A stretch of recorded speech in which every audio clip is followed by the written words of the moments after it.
go from D to Z. Somehow you made me complete. But I'm scared of you having my heart. Ain't never like shit about me. Shit on my bro from the start. Tell me if you love somebody. I know. Tell me if you for somebody. I don't know. She don't really love my back. Oh no. She don't wanna keep me from somebody. I know. I gotta think again on my face. Deeply love you and I miss you. I miss touching, I miss fucking, and I take it out my face again. I'm already aching. And you my bitch, you pretty. I don't want you in public. Had you on my mind till this morning. My thoughts all around, cause I don't know what I'm doing. Know a lot of things with me fatter you, so I'm tryna keep this flowing. Oh, Yo. fuck around and kiss me in that rose or some tissue. Shitting on these niggas and I'm crying cause I miss you. I just wonder is this really real? Or you got somebody teaching you? I mean, the train's about to roll up in here. You kept your...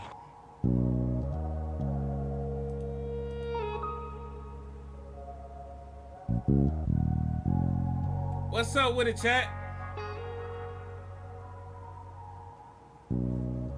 Where the food videos? Are you done coping? Now we ain't done with the food videos.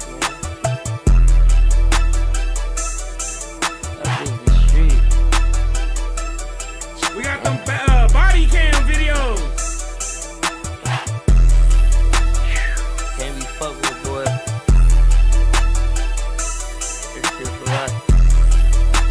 I got a whole bunch of them pulled up. Whole bunch. I don't reason niggas even wanna boss up. Get a nigga whack, I ain't got play tough. Used to be rich, but you fucked all up. Him this year ain't been a whole month. Can't be mad, you just gotta catch up. The hoe probably fucked every nigga with some money. I'm still in the hood, post up with the junkie. You never going back to the hood, stop running. I told her I know and she text me she love me. Nigga touch me on the spot, I'ma bust him. Too much lean in my pop and he crutches. Paying that bitch for the twat, you a customer. How you got smoke with your house and your brother? I'm part of the mob, can't be Gucci for nothing. I woke up this morning, Rick Owen for breakfast, then Gucci for lunch, and then Louis for dinner. Diving that pussy, I'm scuba in it. Car on my glass like substitute teacher. Job I ain't needing to make hate me leave. Rockin' the mask, got a patch just see me. I'm classy, I'm sipping and raising my pink. My bitch super bad, her feet ain't pretty. The real niggas dying, they tryna extinct. If I had a out, they be finding them stink. If I had $1 for every faithful bitch in the world, my account would be empty. She gave me head, my wrist on the presidential, giving me mine low instant. Too many fish in the sea, if she on the shot like boots, I buy a Javinci. Rap shit I had to make it my hype, man, I'm felony, couldn't even fly to the venue. This one like porcelain, I get a dent and implant, she never copping no bridge. I left the shakes on the hub with floor at the studio, but ain't never dropping no mid. Like I got extra, my ass got some in the government names off paints of red. He goes and drink, but ain't got now, I'm calling this bluff right now, shit give me a cringe. I put the fan inside of a 5-star hotel, she don't the one who came. She want me to take the Trojan off and sign it, but I'm not Brandon James. It been a minute since I said the main cabin, but have my watch is plain. Let's see y'all gon' rich where I'm dressing home, it's too many risks in my jeans. I'm fucking a YouTube hoe, I'm creating content for all my bros in the chains. I'm having Camaro relay, I done dragged it quick, you texting that hoe like a saint. I had this bitch in the cut and I'm getting the jump. Me and bro tossing the pint. Ain't in the trigger, but he was sneak this and I walk in Bottega, she give what she like. Walking Valencia, give what she like. Walking Givenchy, give what she like. Alright, Chad. That G used to be about fast and bite. She blew me a kiss, you call her a nut. My jacket, my pants, they call me a dime. I need to go get it and go on the spot. Can't tell no nigga might cost my life. Tell no nigga to cover my stripes. Feel like you 12, you spin with the vice. Bought her a butt, she ain't even my type. I just slow just to see what the hype. 8500 on Chanel, it still wouldn't get worth twice. I'm your city, I ain't trying to play no games. All that came for a night. Striving to sell she a faithful martyr. I wanna tell her go get you a meal. I told her bro got a baby bottom. I never tell him go get me a bill. We crack the seal on the acorn bottom. Ain't never seen no score get nailed. She wouldn't bleach that asshole. Pump with the thumb, I hit from the rear. I put the fan inside of a 5-star hotel. She only one who came. She want me to take the Trojan off. I was signing, I'm not Bronny James. It been a minute since I said the main cabin, but have my watch is plain. Let's see y'all gon' rich where I'm dressing home. Nobody wins when I'm fucking a YouTube hoe. I'm creating content for all my bros in the chain. I'm having Camaro relay, I done dragged it quick. You texting that hoe like a saint. I got a bitch in the cut, I'm getting the drunk. Me and bro fucking pipe. Now we ain't about to do none of that. We ain't listening. We ain't doing no reactions to music tonight. Or probably do one video, but for the most part, we gotta get these rappermentaries up and out. You feel me? So that's what we on tonight. Anyway, J-Bo album is gonna be Sunday or Monday. It's coming soon. What's up, Story Crew? It's yours truly, Snore That Dude. Right now, about to get into that The last straw. Alabama man killed his brother for killing their mother. I would have killed my brother too. I ain't gonna lie. Not gonna lie. Why you do that? You ain't gotta do all that. And I feel like it's the same vice versa. Yup. When the family feuds with my... That be him when you hear that loud gun on New Year's Eve. Yeah. Oh, he got a big gun. He got a big gun. He be letting loose on New Year's Eve and 4th of July. His mama, his brother killed his mom, so I don't know who this boy is. Like that. Damn. Yeah, he had the gun. He was waving the gun saying, my brother killed my mama. So mama ran in the house and locked the door. It was a violent Sunday across Mobile County with 2 deadly shootings, 3 people dead. First in Pritchard, the Mobile County Sheriff's Office responded to an early morning shooting, leaving 1 man dead. In Mobile, a double homicide. Police responded to a home on Ross Street where 2 people were found shot to death. Well, I don't know what happened for real. I know we heard the gunshot. My people called the police. We chilling out there barbecuing. I think I heard about 2 of them boys though, about 2 people. Thought it was fireworks, but it's too early for 4th of July, so. What you would do if you get a call that your mother haven't showed up for work? You know something? I ain't gonna lie. That's how the South talk. Hold on, let me cut this off. We're out there barbecuing. Heard about 2 of them though. Yeah, we ain't know what's going on. We thought it was fireworks. I'm inside you don't feel right, and you the emergency contact, so you know this is a real emergency. So you stopped everything you was doing and take it upon yourself to go visit your mother at her house and try to confirm that everything is okay, rightfully so. But in the meantime, your mother's still not answering the phone. You calling, family members, even a job. But you also got a younger sibling who's also not answering, but he lived with your mother. So now your adrenaline is going crazy. Because as you try to get to this scene, you can't help but assume the worst. Only for you to walk inside your mother's home to find her stretched out on the floor while your younger sibling is pacing back and forth. Fam, at that very moment, what would you do? It's probably easier said than done, huh? Well, unfortunately for a young man who we'll later discuss, this is real life. Not to mention this took place less than 24 hours of me doing this video. And hopefully by the time we finish this video, you'll find out what this young man did after having that situation put in front of him, and possibly why. Not to mention take a look at who involved. I mean, we all react different, but let's be real for a second, fam. Certain actions don't even need an explanation, and I'm sure some of us will agree that this is possibly one of them. But nonetheless, as we go over this video, I want you guys to remember, I won't give you no angle, I just give you the story. So with that being said, make sure you like, comment, and subscribe. We'll jump right to it. Today. So, this happened I thought it was like that happened, then some time went by, then that happened. Nah, this was all hours, minutes of each other. We visited a place. Crazy. Just last week, they went viral for an unfortunate situation that happened at a small theater venue. Now, we covered that story. I'll leave the link in the bio if you guys want to check it out. You see, a local dad from Mobile, Alabama, where we headed to today, was gunned down in front of his daughter. It was at his daughter's dance recital. Not to mention the victim happens to know the suspect. Turns out, it was his baby mother's new boyfriend. 10 years old, 7th grader. Let's go. Go, my ball, fool. Go, man.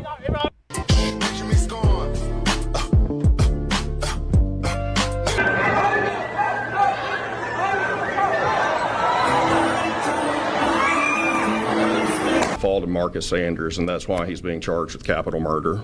Man.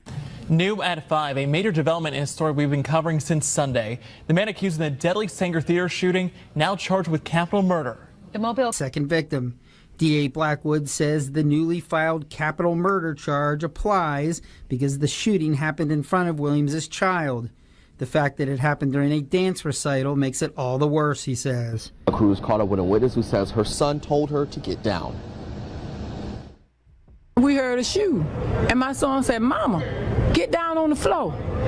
And that's what I did, because I'm thinking that it was part of the performance. And lo and behold, you know the city messed up. You thinking that was a skit?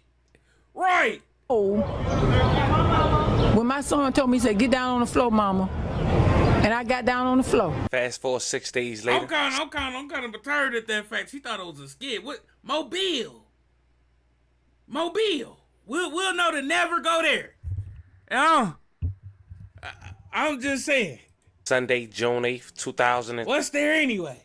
You're right. Nothing. 25. Tracy Laverne McDuffie had drew concerns from her job after not showing up for her shift over the weekend and not calling in. People who knew Miss Tracy knew that wasn't like her. Miss Tracy was a loving mom of 2. Her oldest was a son who went by the name of Brent, 25 years old, and her youngest was a young man who went by the name of Brandon, 21 years old. Miss Tracy loved shoes, and she loved being a mom. Now, which Miss one Tracy did lived it, on Brandon Wall Street or in Brendan? Mobile, Alabama. What's her the other youngest name? son Brandon also lived with her. Now, the oldest was Brent. He loved making music, and it wasn't just rapping. He even liked making instrumental. Brent lived about 20 minutes away from his mom.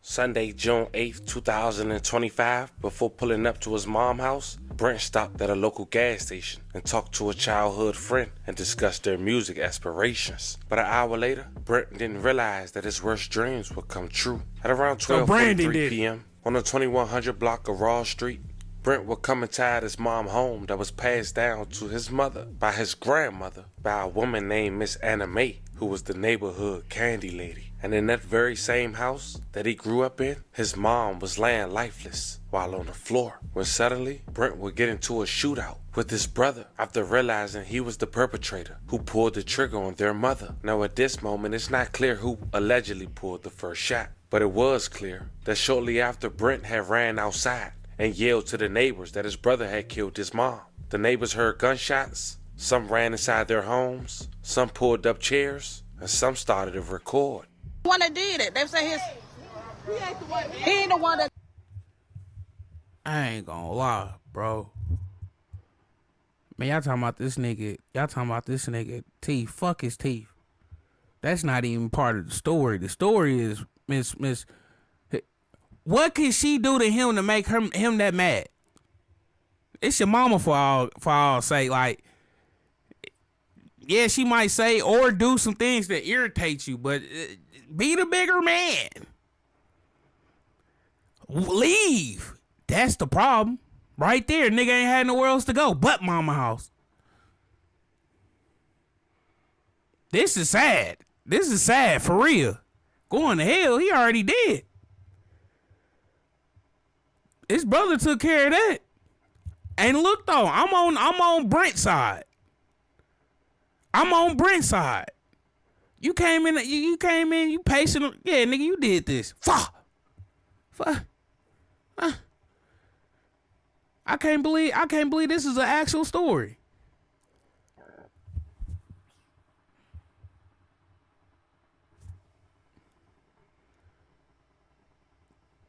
Yep. Did it, say his brother did it, the little boy. The one that look all weird. People walk around looking weird with that black, yeah.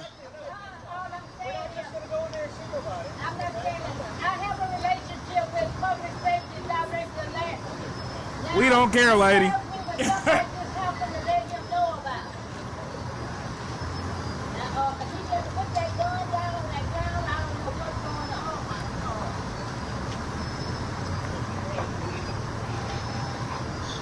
What he did? Say he didn't do it, his brother did, the other one.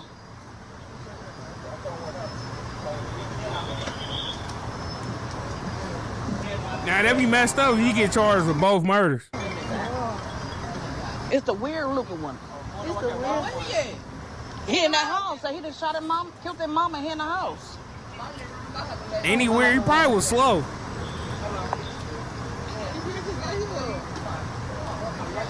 He always had that hood on, looking crazy. Not him, the other one. He said his brother killed him, not him. I'm trying to see something, but we just saw him walk Buddy down the street. What else they got for us? He was shooting that gun like crazy during New Year's Eve. Yeah, a big gun, that little one. Well, that's the little one there. No, that ain't the little. That's the oldest one. He don't never live over there. Yeah, he don't live there. The oldest one don't live there.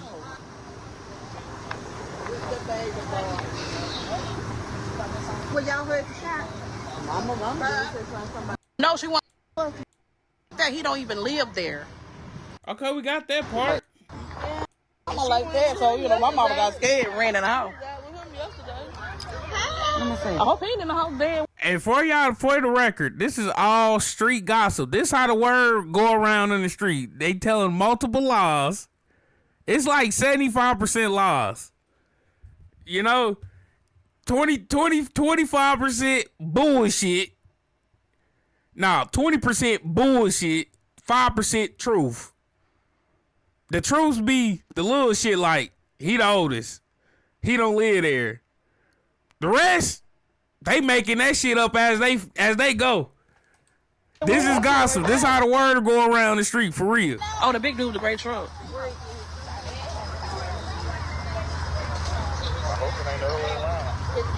What?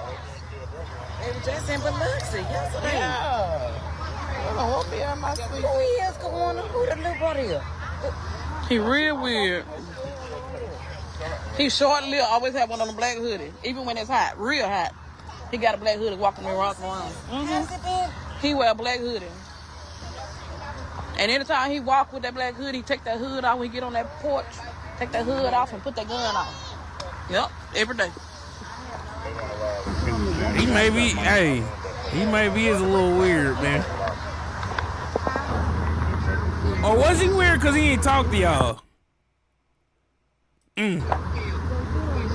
Black people nosy and messy. Nigga, I'm telling you. Yes, they are.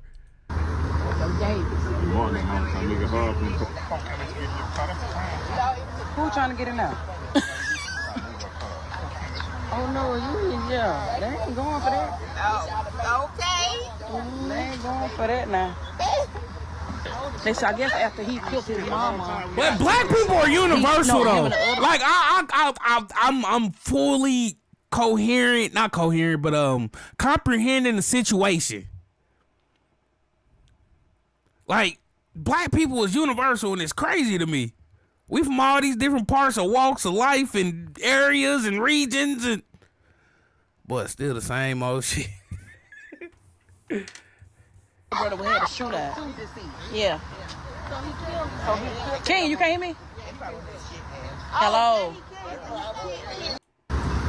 To the report of homicide, when we got here, we discovered that there are 2 deceased. I don't have much to offer you at this point. It's very early in the stage. We do know that it will be domestic related. We don't have any names or ages at this point. As you can see, my investigators are on the scene working it as we speak. Can we confirm if they were male or female? I can't confirm that for you as of yet. They're still That's working another the case, lie. but it will be domestic related. And I know we were just talking about this again with the gun violence. The gun violence and the domestic violence, it's senseless. The domestic violence is really driving violent crime, and it's sad, but in this situation it appears to be, once again, domestic violence. The truth. I know this was all throughout Mobile and different areas that didn't involve MPD, but there's been just so much violence, especially this past week, coming after the Sanger Theater shooting. Right, and that's why we continue to preach, please have conflict resolution skills, learn to walk away, live to see tomorrow. Call us to solve your problems if you can't solve them. But oftentimes things like this, such You as niggas this, do happen not inside help. the home, and it's not preventable. Police, I haven't seen police escalate a situation instead of de-escalate. It makes no sense calling you niggas. Unfortunately, unless you give us a call and let us intervene into your situation. Okay, thank you. Sorry I don't have more for you tonight. Man, have you ever had like a job where it's like a real structured corporate type of situation? He like talking to HR. You ain't gonna get no real answers. You get a whole bunch of bull jobs. That's what I used to call it when I used to work. Oh, he bull jobbing. I'm lying. I used to call it something else. But anyway.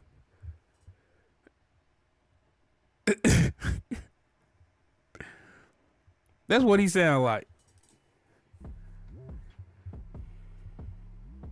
Them glasses lit on his face.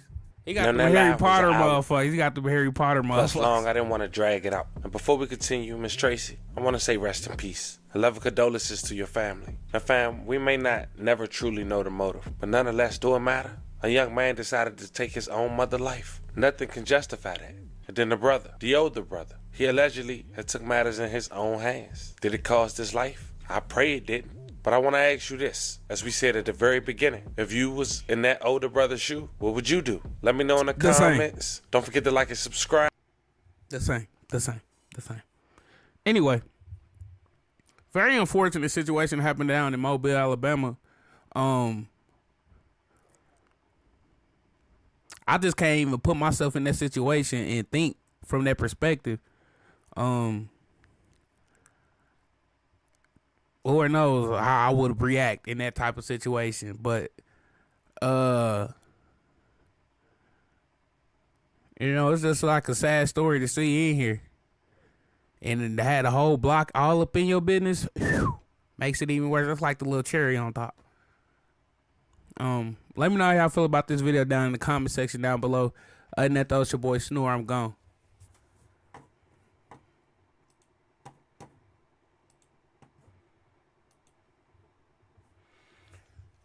All right, y'all. I'm gonna let y'all pick the next video. I'm finna ring them off. Free lick, free kill. STL men killed a man trying to rob him for his SRT on camera. FBG murder versus the New Dallas beef explained. The moment they realized that they were completely screwed. Fredo Bang, better or worse. The Evil War, Florida, how Kodak's crew killed their moms, op and dads. Damn. She ran over a cop over a simple warrant. That sounds crazy. The detective spot armed suspects doing burglary surveillance. Father catches a felony after his son comes home wearing makeup. Immature teen gets a huge reality check. 3 men, 1 gun, and a deadly surprise. Fentanyl found during arrest.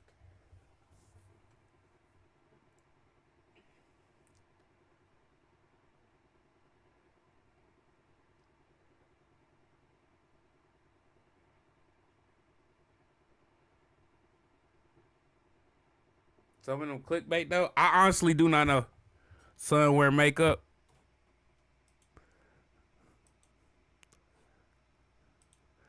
What's up, Story Crew? It's yours truly, Snore. They do right now. Better get into that. Father catches a felony after his son comes home wearing makeup.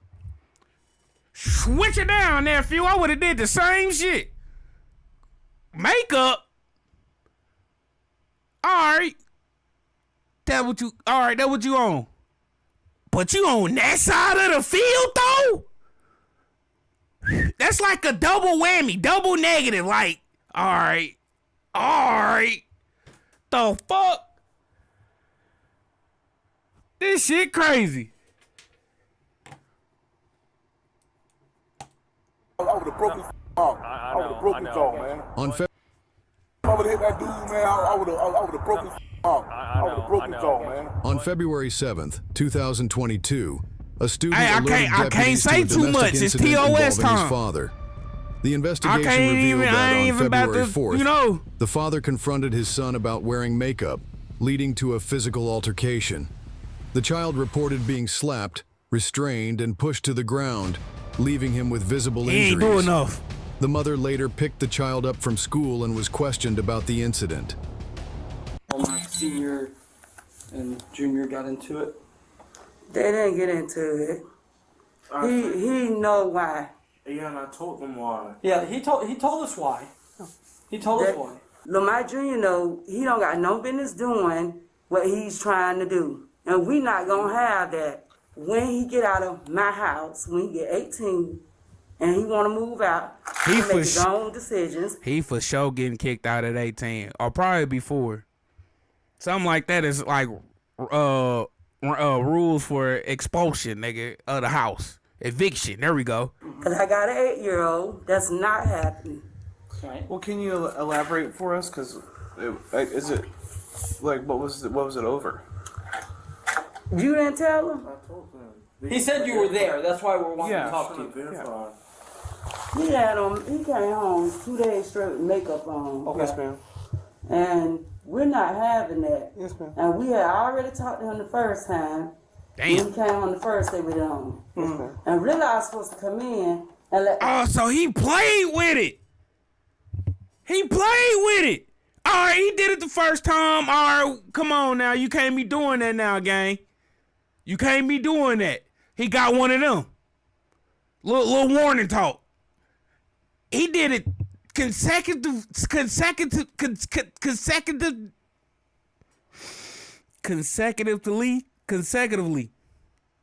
I don't know why that was so hard to get out, but anyway, 2 days in a row, yeah, he played. Should have hit him dead in his jaw. Fuck him. Fuck him. Fuck him. He sound like one of them grown kids, so you got to be a little rougher with them. They the grown kids. Yep.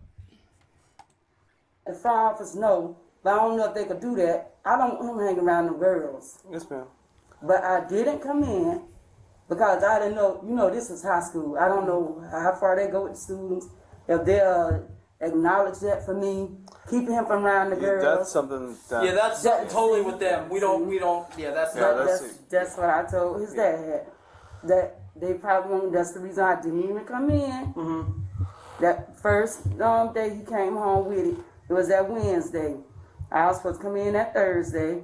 I did it. He did it again Friday after me and his dad told him, don't, you're a boy. Don't do You was that. a man, Diamond. You had no business doing that. You were what you came in the world into. As a boy, not no girl. So what happened between senior and junior, though? Did they get into it? He was telling him, he pushed him and stuff, was telling him he's not that. What else happened? I wasn't right there. I was not right there in the bathroom at first, and you know that. And then so Dad and him got into it? Yeah. Okay. Yelling, screaming? Because of that. Oh, they trying to get CPS involved or something. And he's not doing that. This is him right here. All right, chat. Maybe I've been a little too harsh. Maybe I'm not having an inviting, loving relationship with my potential kid. Turn on the AC. I thought it was on, but you're absolutely correct. Though I need to turn it on. Where my phone at? I gotta go find my phone. I'm gonna do that after this video. But anyway, maybe I'm not creating a loving, inviting space for my child if I'm on that. If he come home with makeup, can I react to your? You see me doing something? Matter of fact, time out. That was your first time in the chat too. You just followed 12 minutes ago? Get banned. Fuck you. Anyway, maybe I'm not creating that space. Am I a little too harsh? Me personally, I wouldn't be with it. But it's like he grown. He in high school, so he know what the fuck going on. It ain't like you 6, 7, 8, whatever. Even though you know what's going on at that age too. Don't lie. Don't sit there and lie.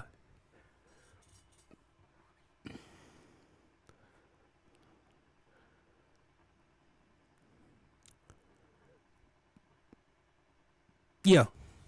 My niggas being too harsh or what?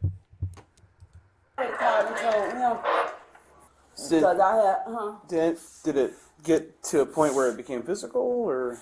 Well, Lomite pushed him and stuff. His dad pushed him and stuff. Okay. And Lomite know he's not supposed to be doing that.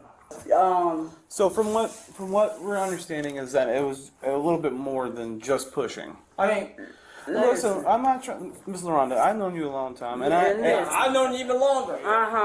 Listen, like I said, it probably was, but I was not looking at the time. Yes, my ma'am. back was turned. I already told him you tried breaking it up. But when I did turn around, let me ask you this. Damn, he went to school to tell on his parents? I ain't gonna lie. I ain't messing with the kid, man. The kid, he every step, he just fucking up. You don't supposed to go to school telling that shit.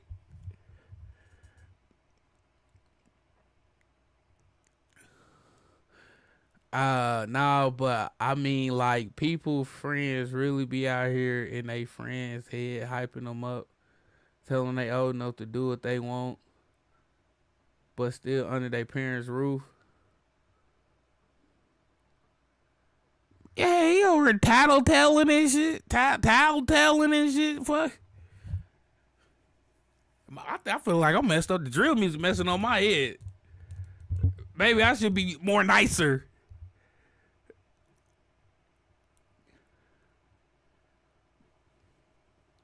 But now he gonna cry when they take him. Now he probably be happy.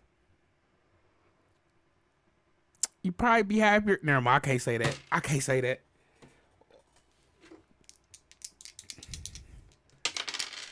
I was about to say some flagrant shit. Snore got that old school parenting. I'm saying when I fucked up, gang. Every ass whooping besides one or two of them. I was like, all right, now y'all doing too much. But like everyone besides them two, niggas deserved. I ain't gonna lie. It ain't like I got my ass whooped for nothing. You know? It's like they woke up, you know what, it's time to beat some ass. No, it was, you did that. You just don't learn.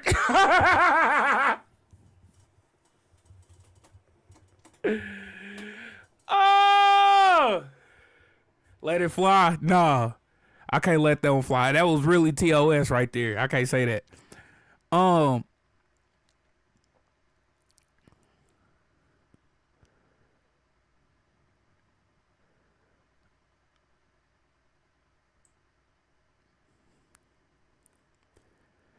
Anyway, so yeah, I got that old school parenting, and that's all I know. I don't know the nice new shit. I know it's 7 inches of snow on the ground. We still on the bus stop. I don't know that 2-hour delay shit y'all niggas got nowadays.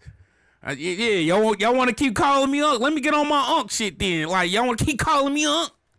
Keep calling me Unc. I'm gonna get to showing you niggas. You niggas got it made, nigga. Huh? Fuck. Y'all niggas' first gun is a Glock with a switch, nigga. Y'all don't know nothing about a 380, nigga. Niggas in the comments talking about 380. Snore 380.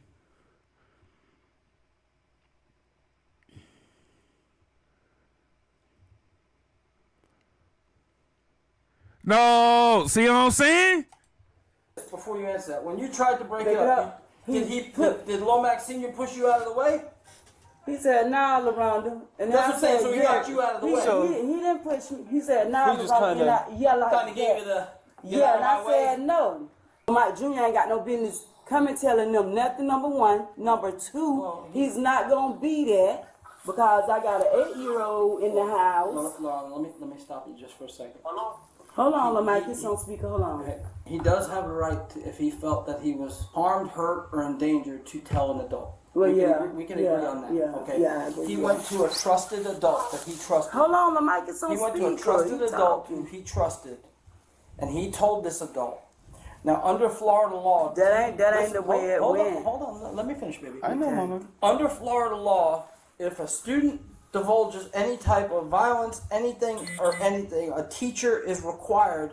They're called mandatory reporters. Yeah. The teacher has to notify law enforcement about what happened. Yeah. So Junior went to somebody he could trust and told him what happened. That's how we got involved. Yes. Yeah. So once they get that, they say, hey, this is what happened. And then it gets turned over to us, and we have to do our due diligence and make sure that... It's not like he came running to us. Yeah, you on speaker, Hey, man. It's John and Austin, Hey, man. I got to go get our 8-year-old. I'm all right, Lomax. What happened Friday at the house? So, what were you arguing over? Because he came home with makeup on his face. Okay. Did you guys get into a shoving match? Oh. Did you slap the makeup off of him? I'm gonna stop. That was okay, Snore. Hold on, let me talk to him. So, no hands were put on each other? That man want to do what he want to do, and I told him, you ain't wrong. You talking back and everything. You ain't wrong.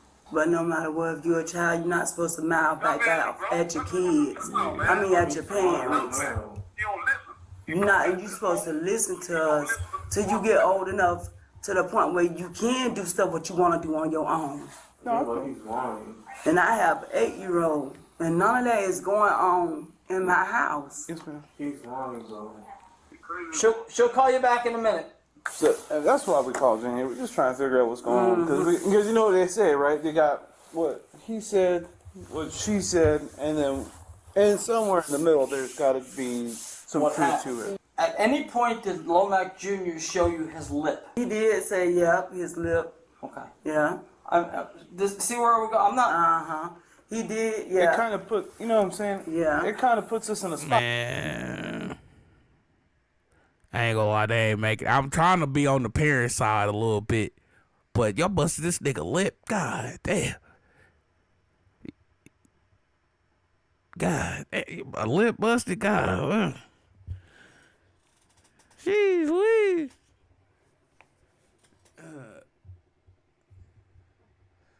Schools don't know how to mind their business unless it's something they need to be actually worried about. Nah, no cap, bro. Nigga, that had the same textbooks for 12 years, but worrying about what's going on at home. I remember one time they gave the school hall a head full of condoms. Oh, I witnessed that. I can't believe I witnessed that. Oh, it was just, I can't even get into all that. But look, though, just know I witnessed some bullshit.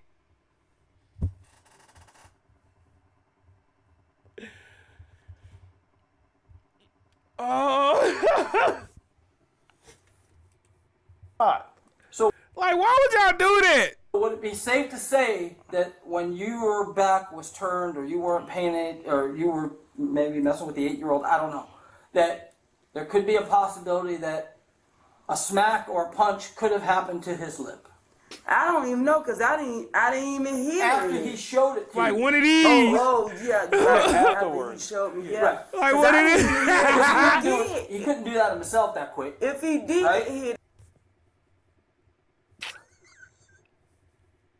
Oh man, hold on. Let's just the bag of sauce is crazy snore. I feel like that's responsible. I feel like that was responsible, but it was like one of them though. I can't. Hold on. Let's just chill. Let's just.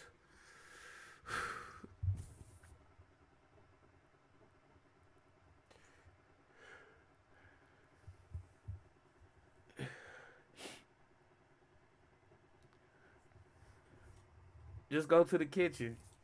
I didn't even. Or I could go right there. I got what I need. I got ketchup, barbecue sauce. I got ranch. Shout out to all the little restaurants and Uber Eats and shit, nigga. Yo, I got all that. Even got some mild sauce. Yup. Hear that, like. Right. I guess I'm out to try I flag little homeschool him, because he's not doing that. When he get old enough, he can make his own decision.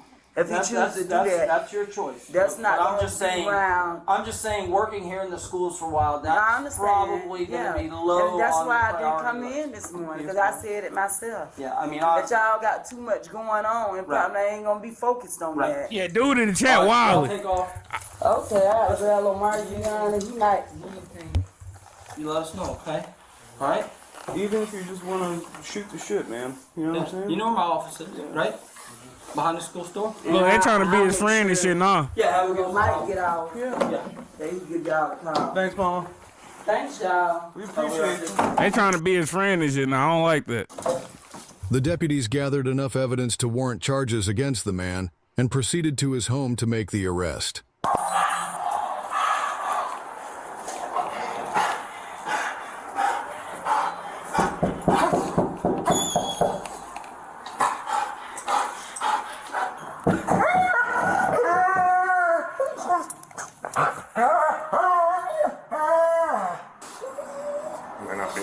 Inside, he doesn't want to come out. Yeah. Sheriff's office, man. Please come out. Come outside, talk to us, please. Lomax here? No. No? I don't know where they. He's not in here? No. Oh, we're good. You know what time he's gonna be home? He's in Bonneau right now. He's in Bonneau? You know where Bonneau? You know where he works at? Marathon of Bonneau. Back home. I know we skipping through if they chat. come home, have them call the sheriff's office because we have to talk to them. All right. Deputies arrived at the reported location and successfully located the man. My son, lying, man. If I would have hit him, man, his whole jaw paw would have been broke, man. I know. He's just mad because he can't do nothing in the house because he's very disrespectful to her and my kids. Know what I'm saying? And I come in there and tell him, I'm not doing no more. I talked to him. I yelled at him a little bit though. And I'm telling him like I was mad. But he just lying, man. He listen to his friends.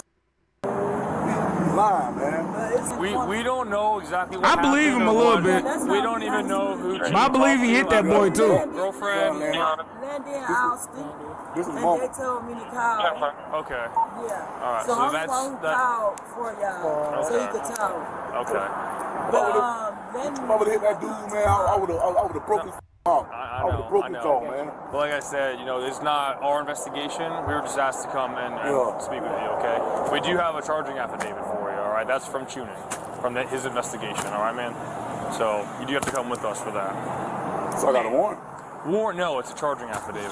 So what's the difference? I know. I'm saying whatever tuning's investigation yielded were charges for that incident. That we don't know, like we didn't do that investigation.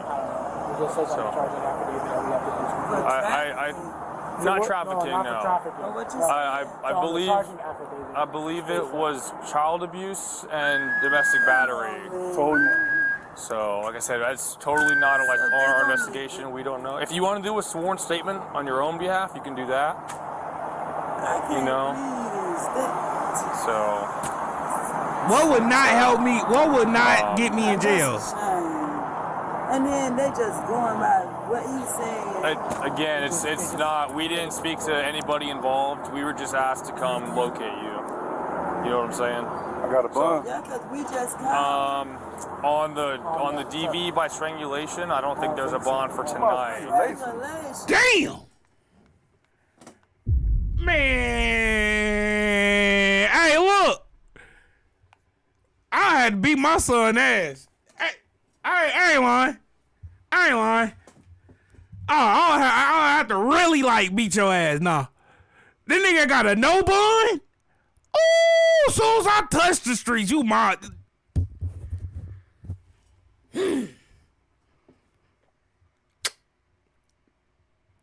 Dust these motherfuckers clean off. That's crazy. A no bond? He damn or do gotta run the fade. He gotta run like 2 or 3 of them with me. Yeah, he definitely finna crash. As y'all see, he's smiling. As y'all see it, he's smiling. He definitely about to crash. Again, I don't know. We didn't do that investigation of it. So, child abuse, I don't know if there's a bond for that one either. Obviously, they'll tell. Yeah. Oh my God. Aren't you out on bond right now? Yeah, I'm out on bond already. From 2 years ago, man. I've been working, dog. I got a good job and everything. I don't do none of that shit, bro. I feel you. So, I mean, you smoke a cigarette? Do you want a cigarette or something? Or, you know, we'll work with you, but we. So, like I said, if you want to talk to.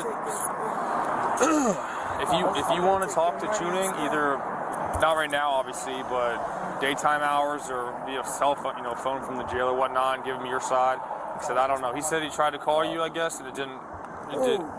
Deputy tuning. Ain't nobody try to call. No, I called. I just called. Yeah. So I don't got no bond. My phone. No, and I think if you're already out on bond, they're gonna revoke that one. Oh my, that is so messed up. Oh my God. And then off of what? They don't even know whether it's true or not. Like I said, he did the investigation. This was not on our end, so I can't. The dad really look like a crash out, bro. The dad look really like a crash out. So if I was the son, I'd be going about the house, cause if he even touched the street. I have no idea. Dad about to disown that nigga. Everything working against him. Everything. You want to wear makeup. You don't want to listen. Then you send me in jail with a no bond when I'm already out on bond. Do you have the charging affidavit right here? It's in the passenger seat. Can I grab it? See it? Yeah.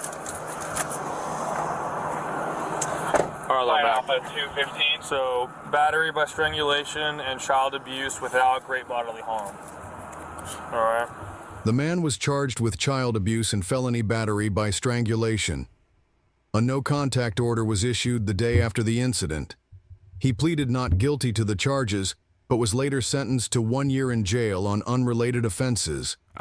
Share your thoughts below and remember to like and subscribe for more videos. Oh God, I'll disown my son. Yeah, you about to send me in jail with a no bond? I'll treat him like if a chick get me sent to jail. If a chick get me sent to jail, I'm not messing with that bitch no more. The fuck?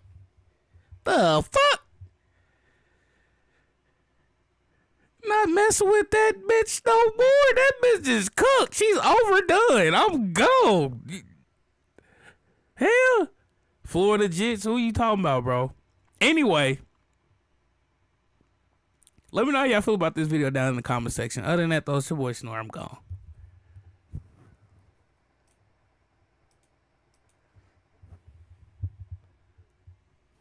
Hold on, we gotta ring off the videos.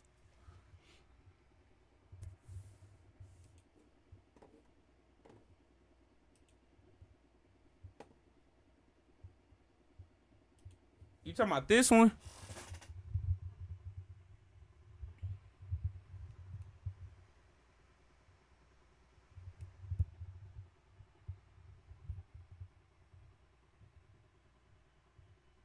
Nah, we ain't on that music tonight. Look at my phone.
That's what y'all think of a nigga, you know?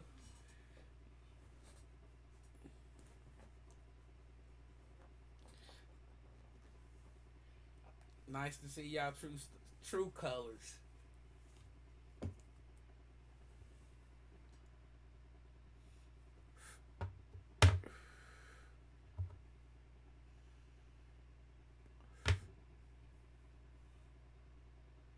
Man.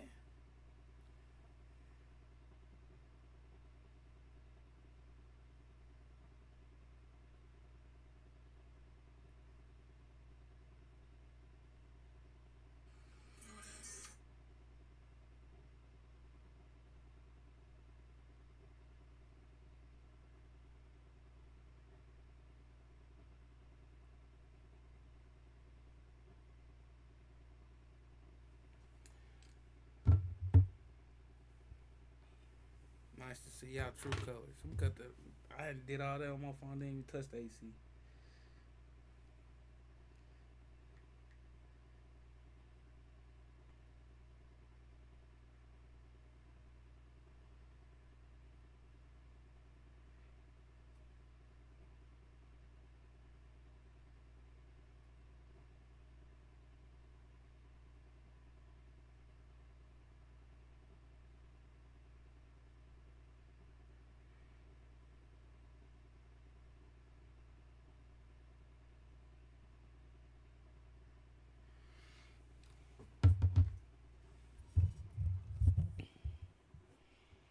It's cool, bro. I'm eating a motherfucking bacon PB&J. Snore, you smoke? I ain't know this shit. Mans was just hitting the H dab. Nah, that was a Muha, but I'm gonna leave that alone. We got videos to do. What's up, Story Do Crew? It's yours truly, Story Do. Right now, but again to that, the Evil War, Florida. How Kodak's crew killed their ops' moms and dad. Tragic. Original link to this be down in the description. Without further ado, let's go get into it. Give me a like. And we still got the merch in. Go purchase. Hats in before you become one. Yeah. In some ways, it really is. Let me explain. Prior to the 1920s, the entire Miami region was pretty much empty swampland. Then in the 1920s, rich people from the East Coast started buying up land on the coast and building vacation homes. This is pretty much all it was for decades. Millionaire hideouts where guys could cheat on their wives with other guys. And I'm not making that up. But then comes the 1960s when Cuba's government is overthrown by communism and hundreds of thousands of residents flee the country. A hushed crowd of Cuban exiles, as well as ambulances and medical teams, await the arrival of the liberation plane from Havana. Starting in 1960, over 500,000 Cubans were able to escape and arrived at the shore of Miami. They came over with absolutely nothing and quickly built their own communities throughout the region. While they certainly wouldn't be the last people to migrate to Miami, as next would be the Jamaicans and the Haitians in the 1970s. Okay. And just like the Cubans, the Haitians and Jamaicans would form their own communities and neighborhoods, and so did the Colombians in the 1980s, and the list goes on. Okay, I actually forgot why I brought that up, but I guess the more you know. So sorry for wasting your time on that. And the craziest part is that the video doesn't even take place in Miami. In fact, it all takes place just north in the suburbs of Broward County. Huh? Welcome to Broward County, Florida, a county full of suburb after suburb after suburb after suburb. No, seriously, when I say endless suburbs, look at this map. But it's not your typical suburbs. I don't know how to say this, but it's not high class. It's the hood like, you know suburbs. those memes that say Florida man and then it's something absolutely crazy? Those are the kind of people that you'll see in Broward County. Cheap, unfinished tattoos, flip-flops at a restaurant, you know, just ugh. But that being said, Broward is actually pretty peaceful and it's a really good place to live. A cheap, suburban, affordable option to Miami. Really nothing to complain about. Now, based on the title of the video, you might be confused, like demons in the suburbs that are safe? Something's not adding up. But let me reassure you that just like anywhere, Broward has its hoods too. Broward County definitely has hoods too, and believe it or not, despite being surrounded by suburbia, these are some of the worst hoods you could possibly imagine. Demonic spirits, evil practices, lighting your ops on fire, and things you've never seen before. In this video, you'll see the extremely dark side of Broward where nothing is off limits and gang members will do anything to take down their rivals. Trust me, this video will absolutely blow your mind, but before we get into it, let me run the intro.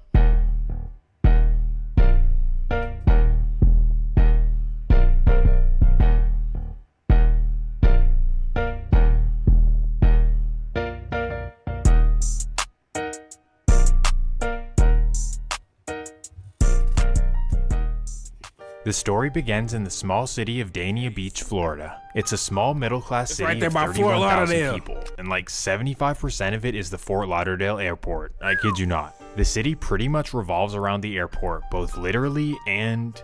what's the other word? I forget. But the point is that Dania grew as a city of immigrant workers who took jobs at the airport, at the Everglades port, and at the refineries right up the street. Just a good old blue-collar city, a much different world than the glitz and glamour of Miami. Basically just a bunch of families trying to uplift themselves from poverty and provide a better life for their children. For the most part, this went pretty well, as many Dania kids went off to college and pursued careers and, took their families to the next level. Overall, Dania was a good place to live, a much better affordable option compared to the ghettos and housing projects of care. Boy, what y'all boys talking about? Good advice: if you can't afford to smoke, don't smoke. Save your money. Freestyle snore. All right, I got you. Carroll City and Miami itself. This is how it was for many, many years, until the late 1990s when Miami's most wicked gang would come and infiltrate the neighborhood. Is she going? Yeah, she going. I don't In think it's your 1990, bitch, a nigga. Haitian gang known as the Zoe Pound was created by Let's just run it back.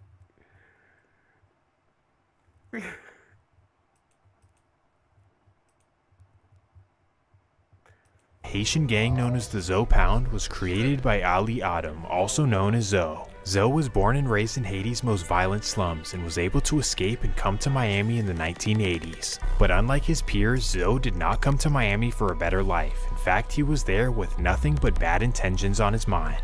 As soon as he arrived in Miami, he began committing the most brazen robberies Miami had ever seen. At night, he would somehow sneak onto yachts and rob everyone for all of their valuables.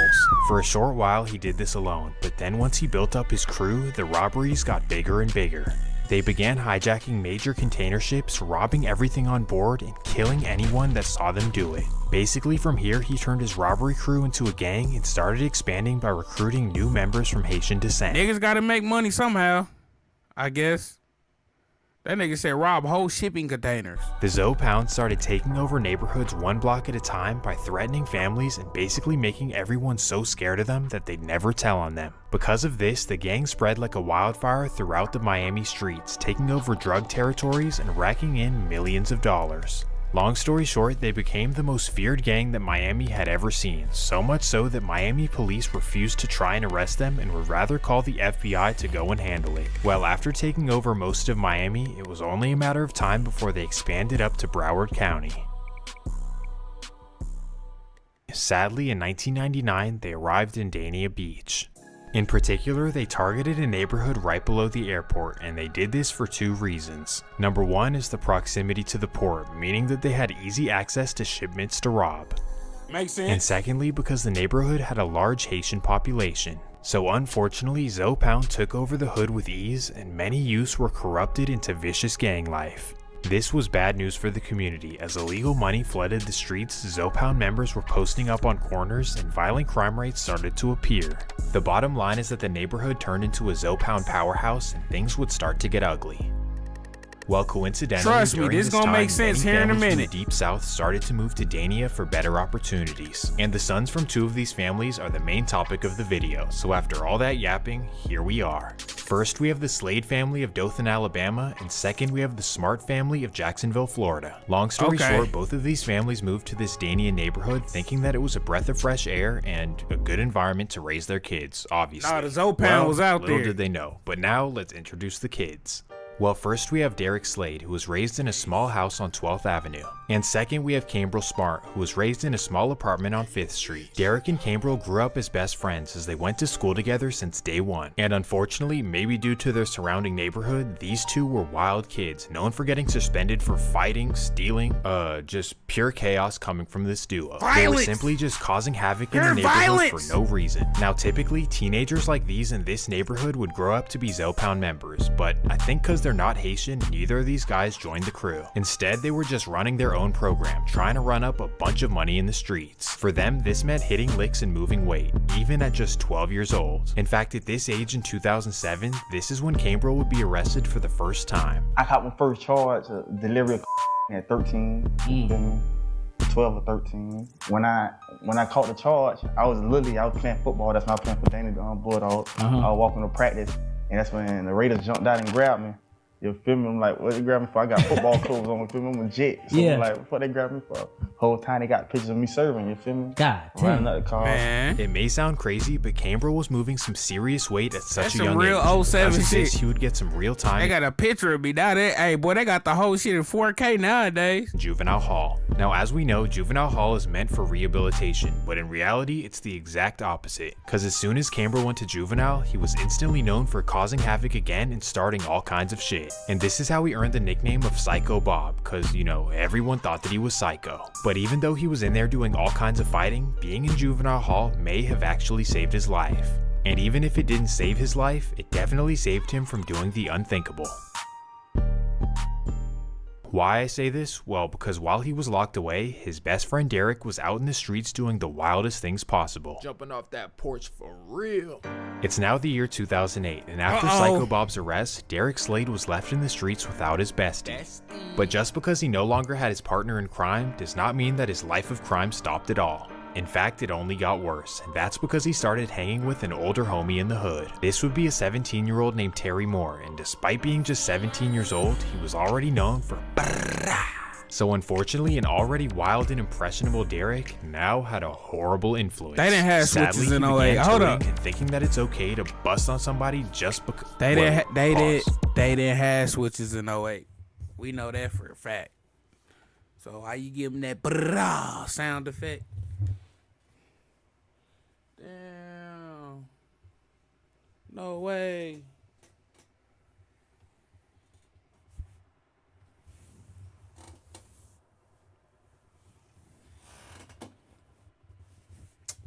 Man.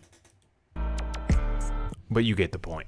So while just a freshman at South Broward High School, Derek was walking around like the big man on campus. I'm really like that, nobody can tell me nothing, and if you step to me, I will do something vicious to you. And the case is sealed, so I can't really get into details, but Derek does something crazy. Allegedly, an older classmate doesn't like the way that Derek is walking around acting tough, so he tries him, and then after school, you know, Derek does what he does. Thankfully though, Derek pulled a Ben Simmons and everyone was okay. But either way, instantly he would be caught and word would start spreading around town. Derek Slade was becoming known as a crash hound, and because of this, he started being known as Soulja.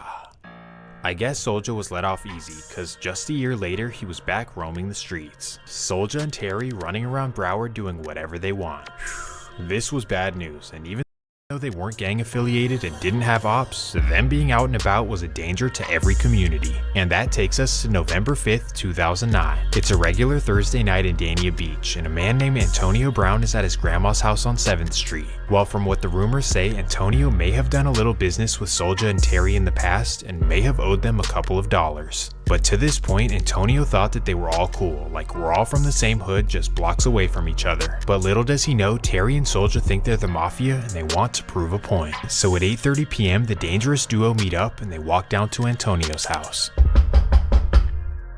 They knock on the door like any other day, and a family member of Antonio opens up and lets them in. They then walk through the house looking for Antonio, and that's when they spot him sitting in the backyard. Tragically, this is when they make a horrible decision. After doing this horrible act, they try to run away, but are eventually caught by police later in the night. From what people in Dania say, Antonio was known as a really solid dude. Like, he may not have been like no one is, but he definitely did not deserve what happened to him. Either way, what they did was an evil decision, a decision they have to live with for the rest of their lives. The courts would prosecute them, but in my opinion, just simply not enough. According to records, Terry got 6 years with 5 years probation, and for Soulja, well, he would get the maximum juvenile sentence to be released on his 21st birthday. I don't know if I consider this justice, but at least they got some kind of punishment. But unfortunately, this meant that Soulja was now reunited with his best friend, him and Psycho Bob in Juvenile Hall. Oh, hell nah. Chaos. Hey, we're back together. Look where we are now. Now, like I said before, Juvenile Hall is supposed to rehabilitate, but we know that doesn't really happen. So the entire time that they were in there, they were fighting, BS, politicking. Chat. No BS, chat. All jail do is make niggas better criminals. That's it. You put them in the collection, a pool of more criminals, they gonna just be soaking up game from other criminals. They ain't learning nothing but all bad stuff. Going down the path of this is gonna be my adult life. Upon their respective releases, they both decided to join a gang. This would be a small but vicious clique in their neighborhood known as On-Site, started by a man named On-Site Eno. And for whatever reason, Eno took a special liking to Soulja, really took him under his wing. Now this is bad news, because Eno is one of the worst gang members probably Dania has ever seen. In fact, he was once arrested for killing his best friend and fellow On-Site member over a girl, and then he ended up beating it, but then they tried to kill him. The point is that he's just a wild dude. And this is who Soulja began running with in the streets. This was obviously a horrible combination, and everyone knew it, even his best friend Psycho. The bottom line is that Psycho was not trying to crash out, so he kind of distanced himself and it's like, I'm still your friend, but stay over there with that shit. This would end up being a really smart decision, because as soon as Soulja got home, he began reaping havoc on the streets of Broward. I bet. So now we fast forward to the fall of 2015. It's the fall of 2015 and Soulja is finally home.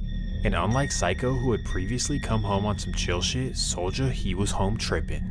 Like, man, what is Soulja on, bruh? He's tweaking. He just got out and he's already trying to go back in? What is he thinking? Bruh, let's fall back. He's either gonna get one of us. Let's imagine how much chaos Soulja was causing if a nigga named Psycho Bob was like, nigga, you're tripping. Hurt, or he's gonna get us in jail. Let him do his own thing. So everyone around Soulja thankfully made the smart decision to fall back and let him do his own crashing out.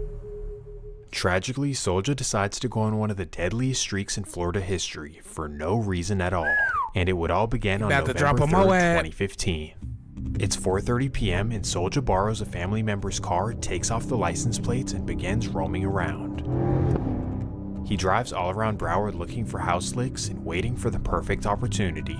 Then as he's making his way through Dania, something catches his eye. You may be thinking that he sees a big mansion with the front door open, but that's not the case at all. Instead, he's deep in the trenches and has his eyes set on a project building on the corner of 51st Street. So at 5 p.m., he double parks his car across the street, hops out, and begins walking up to the project. He approaches the door, tries to unlock it, and oh my goodness, it's already unlocked. So he walks in looking for items, and boom, right there's a man sitting on the couch. The man who's spooked jumps up instantly, and sadly, this is when Soulja makes a tragic decision. Another innocent life gone at the hands of Derek Soulja Slade.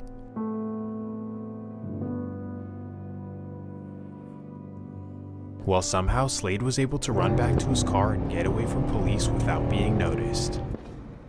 Now, you'd think that after committing such a heinous act, you'd want to lay low and duck police, right? He's a crash out, gang. He don't care. Because he obviously didn't learn his lesson the first time. But how about ducking low from police? You just got out of juvenile hall and you're now an adult. So if they catch you for this, you're done. But no.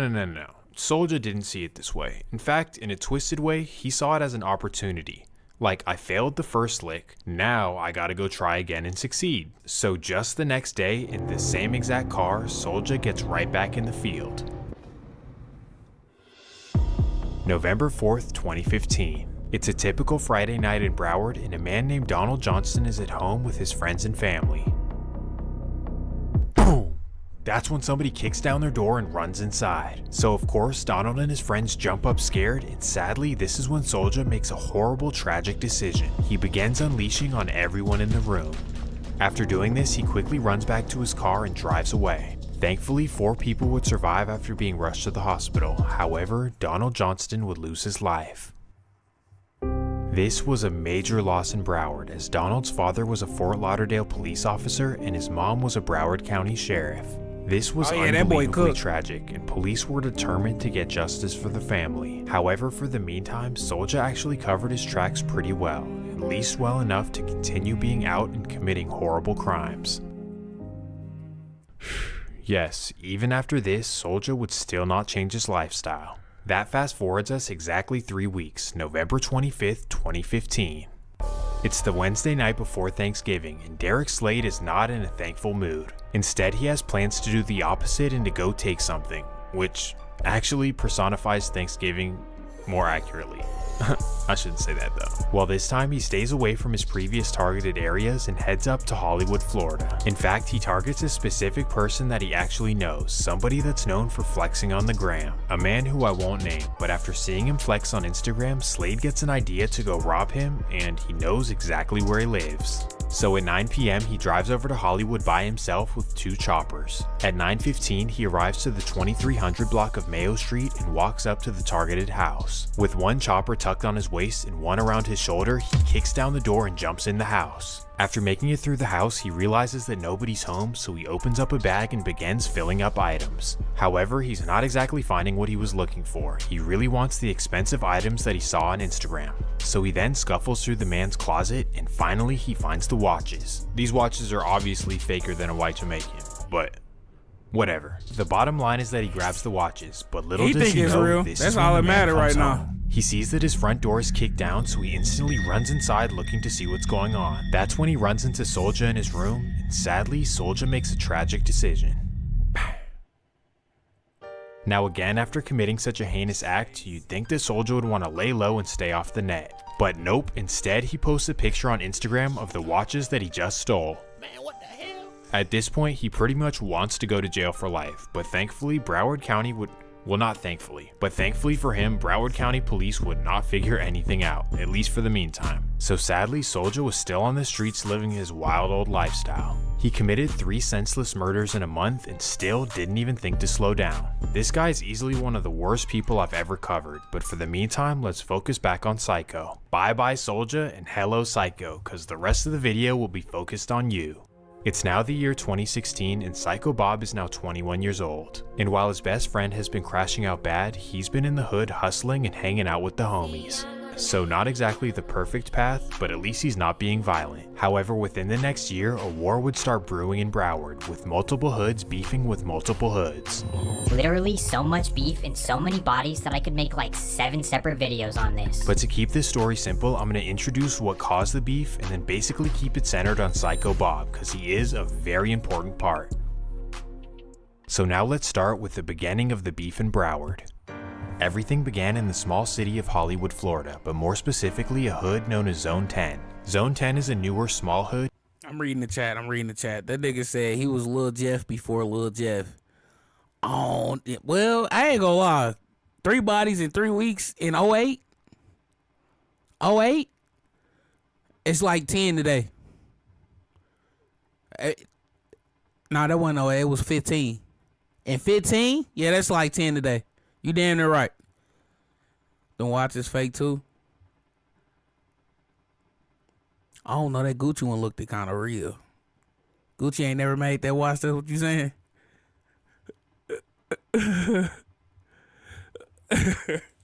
Headed by rappers like Wiz the Wizard, Wham Spin Bin, and Z10 Blood. And these dudes, despite being from a smaller clique and having silly names, are actually absolute savages. Zero respect and absolutely no limits on what they'll do to a rival, just pure evil coming out of Zone 10. And during this time, these dudes thought that they were the bullies of the area. I mean, they were getting money, taking people's girls, and like waiting for somebody to try them. Basically, they felt untouchable, like they were too hard for the streets of Broward, and unfortunately, this wouldn't go well. Their brash, dismissive attitude definitely pissed some people off, and sadly, it would result in a tragedy. October 17th, 2016. It's a All right, it's regular about Monday Psycho. evening in Zone 10 and some youngins are outside. These would be 19-year-old Wajib Williams, also known as Jib, and 18-year-old DeAndre Greer, also known as Bankhead. Well, them and boys look posted every up on bit the of block. 30. Jib and Bankhead themselves are not necessarily hated, but Jib's older brother is Wiz the Wizard, possibly the most hated man in Broward.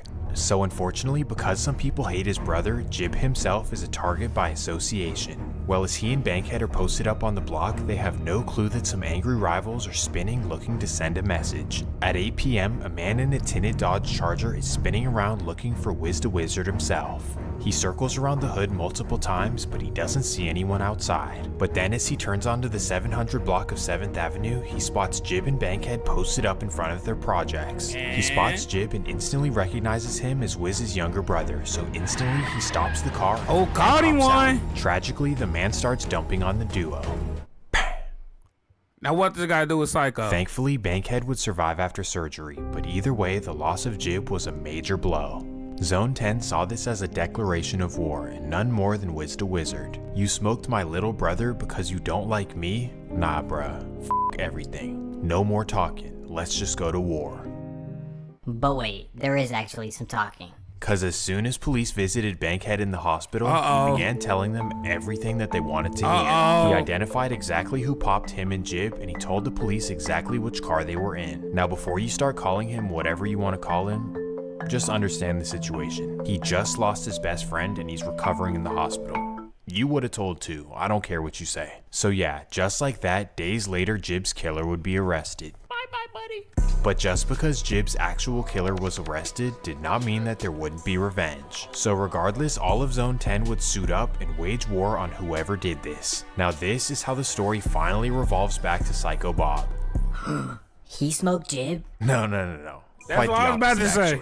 Basically, when the war broke out between Zone 10 and who I'm about to tell you about, everyone was forced to take a side. And that introduces us to the people who allegedly claimed the life of Jib. Welcome to Liberia, by far the most dangerous hood in South Florida. This place has a history of wicked steppers longer than Serge Ibaka and Gray Sweatpants. No, for real. And also, now, I remember Kodak did a video over there. So is Kodak really good in everywhere in Broward? Like, I know he put niggas on, but he good in everywhere in Broward? That's you know, I'm a button. That's one of them moments. I'm good everywhere in Broward, nigga. I can't, what? Nigga wouldn't dare touch me in Broward. seriousness, Liberia is like a mini New Orleans, and for this generation, they're represented by a clique called HMT.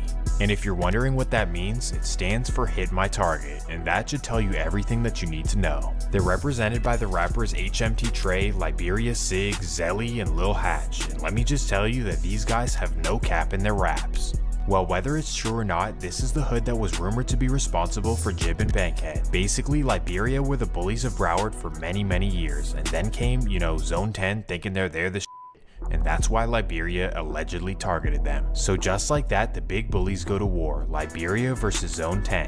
But Liberia wasn't satisfied with just that. In fact, they wanted everyone to choose a side. You're either with us or you're with them. There's no straddling the fence.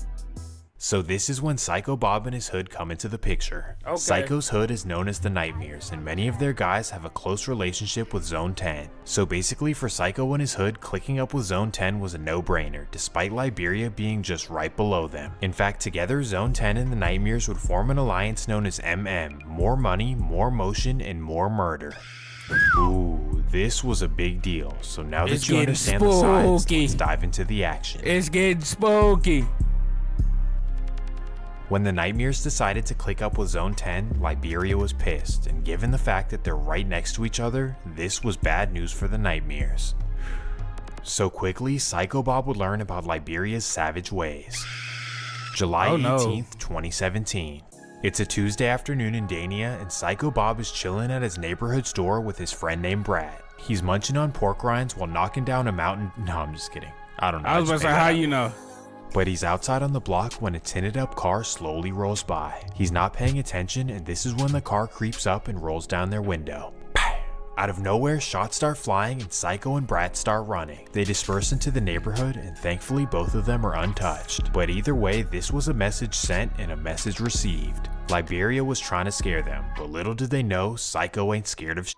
All this did is I wake know up the nigga two name is beasts as Psycho. instantly I wouldn't be Psycho scared and of Brat nothing either. strap I up done gave and myself get to a going. crazy And that name. fast forwards us 4 days, July 22nd, 2017. It's a Friday night in Broward and there's a major house party planned for later in the night. Now you'd think that after declaring war on Psycho and Brat, you'd want to lay low and stay out of the mix. But for whatever reason, the Liberia members who did this were not worried about them at all. Like, we're the big dogs, we do whatever we want. So not only do they go to the party, but they also record themselves on social media and post it. It's 2 in the morning and the house party is so jumping that it turns into a block party. Wigs, wicks, twerking, my kind of party. Yeah. You hear me? Well, as soon as Psycho and Brat see this on social media, they instantly get ready. They grab 2 choppers, hop in Brat's car, and head out to the party in West Park. At 2:30, they arrive to the party as they park on 48th and begin walking. 2 dudes open carrying choppers making their way to the house party, alarming everyone around. They're scaring the hoses as they're making their way through the street. Everyone is quietly scattering around. No, run that back. What they doing? Walking. 2 dudes open carrying choppers making their way to the house party, alarming everyone around. They're scaring the hoses as they're making their way through the street. Everyone is quietly scattering around. Then when they make it to the front of the house, that's when they see their Liberia rivals. So instantly Psycho and Brat start letting off. After emptying their clips, they make the smart decision to sprint back to their car and to drive away. Thankfully, the Liberia HMT guys were okay, but still, this was a major move in Broward. This confirmed the new war. We're not scared of you and we'll pull up on you anywhere you are, at a party, literally anywhere. But thankfully, this would have to pause, as, you know. Brat and Psycho jumped out with no masks in front of hundreds of people. So in typical Florida fashion, everyone told on them. So now Psycho is extra mad, like, you pop me for no reason, then I slide back and you snitch on me? What are we even doing? Alright, bet. Just wait till I come home. It won't be pretty.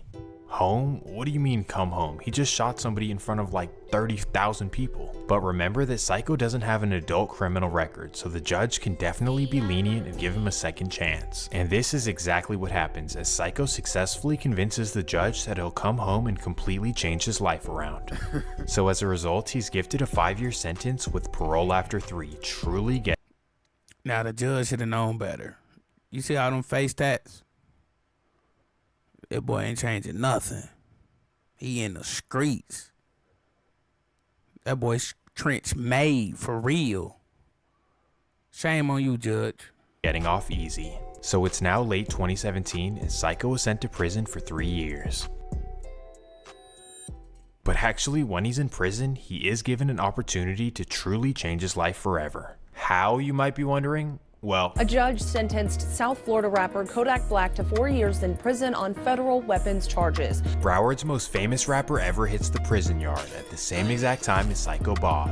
And because Kodak is ZMF and most of Psycho's hood is ZMF, they began running together in prison. This is when Kodak learns that Psycho's an upcoming rapper and that he's also a wicked stepper. Now let me just preface by saying that being a celebrity in prison is rough. Like, most celebrities will never hit the yard, they're sent straight to PC. It's really just too dangerous of an environment for a celebrity to be. It's almost like a liability to the prison. But Kodak being a big dog in the streets, he's not going to PC, and given this, he needs some muscle behind him. And for all intents and purposes, Psycho Bob is a big part of the muscle. So during his prison stay, Psycho Bob has his back, and as a result, he makes him a major promise. When you get out of prison, I'll sign you to my label and I'll jumpstart your career. Now this would be a major life-changing opportunity, and we'll now shout out to Kodak. He held his word. He held his word. Hey, I ain't gonna lie, niggas be in jail be lying. But that nigga was in jail telling the truth, so shout out to Kodak. see if it happens. But in the meantime, we focus back on our original main character of the episode. This, of course, would be our beloved Soulja, and unfortunately, this is not good news. Or it is, depending on how you look at it. Well, finally, Soulja's wicked violent past will catch up with him. The U.S. Attorney says 3 violent criminals are off the street tonight behind bars after years of terrorizing Broward County. These 2 men are alleged members of a violent gang called Onsite. Court documents obtained by NBC6 say the on-site gang lived up to its name to, quote, reflect the willingness of enterprise members to commit acts of extreme violence, including murder, without hesitation. 28-year-old Eric Hunter, a.k.a. E, and 27-year-old Derek Slade, a.k.a. D, arraigned today in federal court. Hunter is the alleged leader who planned, organized, and supervised the gang's criminal activity. Slade and a third person arraigned earlier this month are alleged to carry out the crimes. The indictment says the criminals, quote, engaged in multiple acts of violence to intimidate victims and reduce likelihood of resistance, engaged in drive-by shootings to engender fear, and while incarcerated, maintained contact with others to achieve the goals of the enterprise. Okay. Bye-bye, soldier. The childhood best friends are now reunited, again behind bars. Soulja gets a double life sentence, so he's gone forever. And if you can remember Psycho's other childhood best friend named Brat, well, he was in the on-site indictment as well, so he probably would have gotten life, except that he passed away before he could be arrested. Well, now the year is 2020, and Psycho Bob is finally released from prison. And as we know, Kodak promised to sign him to Sniper Gang and boost his rap career. But Kodak is still locked up, with no telling on when he'll be released. So for now, the music career talks are not a reality for Psycho. But what is a reality is the fact that both of his best friends and partners in crime will never be back. Soulja gone to the system, and Brat no longer with us. And on top of no longer having his boys was living like that, though. The whole vicious hood wants to kill him. Life is not going so well for Psycho upon his release. So basically, Psycho says, F everything, I don't care anymore, I just want to go to war. If I end up in prison or in the grave, I simply do not care. Let's just bang it out. And that takes us to September 19th, 2020. It's a late Saturday night in Liberia, and a 19-year-old named Genavis Lewis is walking home. Genavis happens to be Liberia Sig's best friend and associated with some HMT members, but really he has nothing to do with the streets. He's really just born and raised in the neighborhood and grew up with all the gang members. Well, it's 11:15 as Genavis is walking in front of You know how many times we heard this type of story? This ain't about to end well. New Hope Baptist Church. Unfortunately, as he's walking down the street, a tinted up Nissan happens to be spinning around the block looking for HMT members. The man in the car recognizes Genavis from pictures with Liberia Sig, so instantly he thinks he's a member. Sadly, the man lowers down his window and makes a tragic decision. This was a tragedy for all of Liberia, but none more than Liberia Sig, as this was really his best childhood friend. He played football, stayed out of the beef, and really tried to make it out, so this one really hit different. Liberia Sig was pissed, like, oh, we're targeting civilians now? Nobodies? Okay, watch this. October 15th, 2020. It's your average Thursday afternoon in Dania Beach as Psycho Bob's mom is chilling on her front porch. Obviously, her son has major beef, but as far as her, she has nothing to do with it. However, after a month of searching for Psycho for revenge and not finding him, they result to hitting somebody closest to him. You took my best friend for no reason? Well, I'm gonna take somebody close to you for no reason as well. So after doing some research, Liberia Sig finds out where his mom lives and he wants to make a statement. At 5 p.m., Sig arrives in front of Psycho Bob's childhood home, and right there is his mom named Dorothy Smart. Sadly, this is when Sig simply whips out and makes a terrible decision.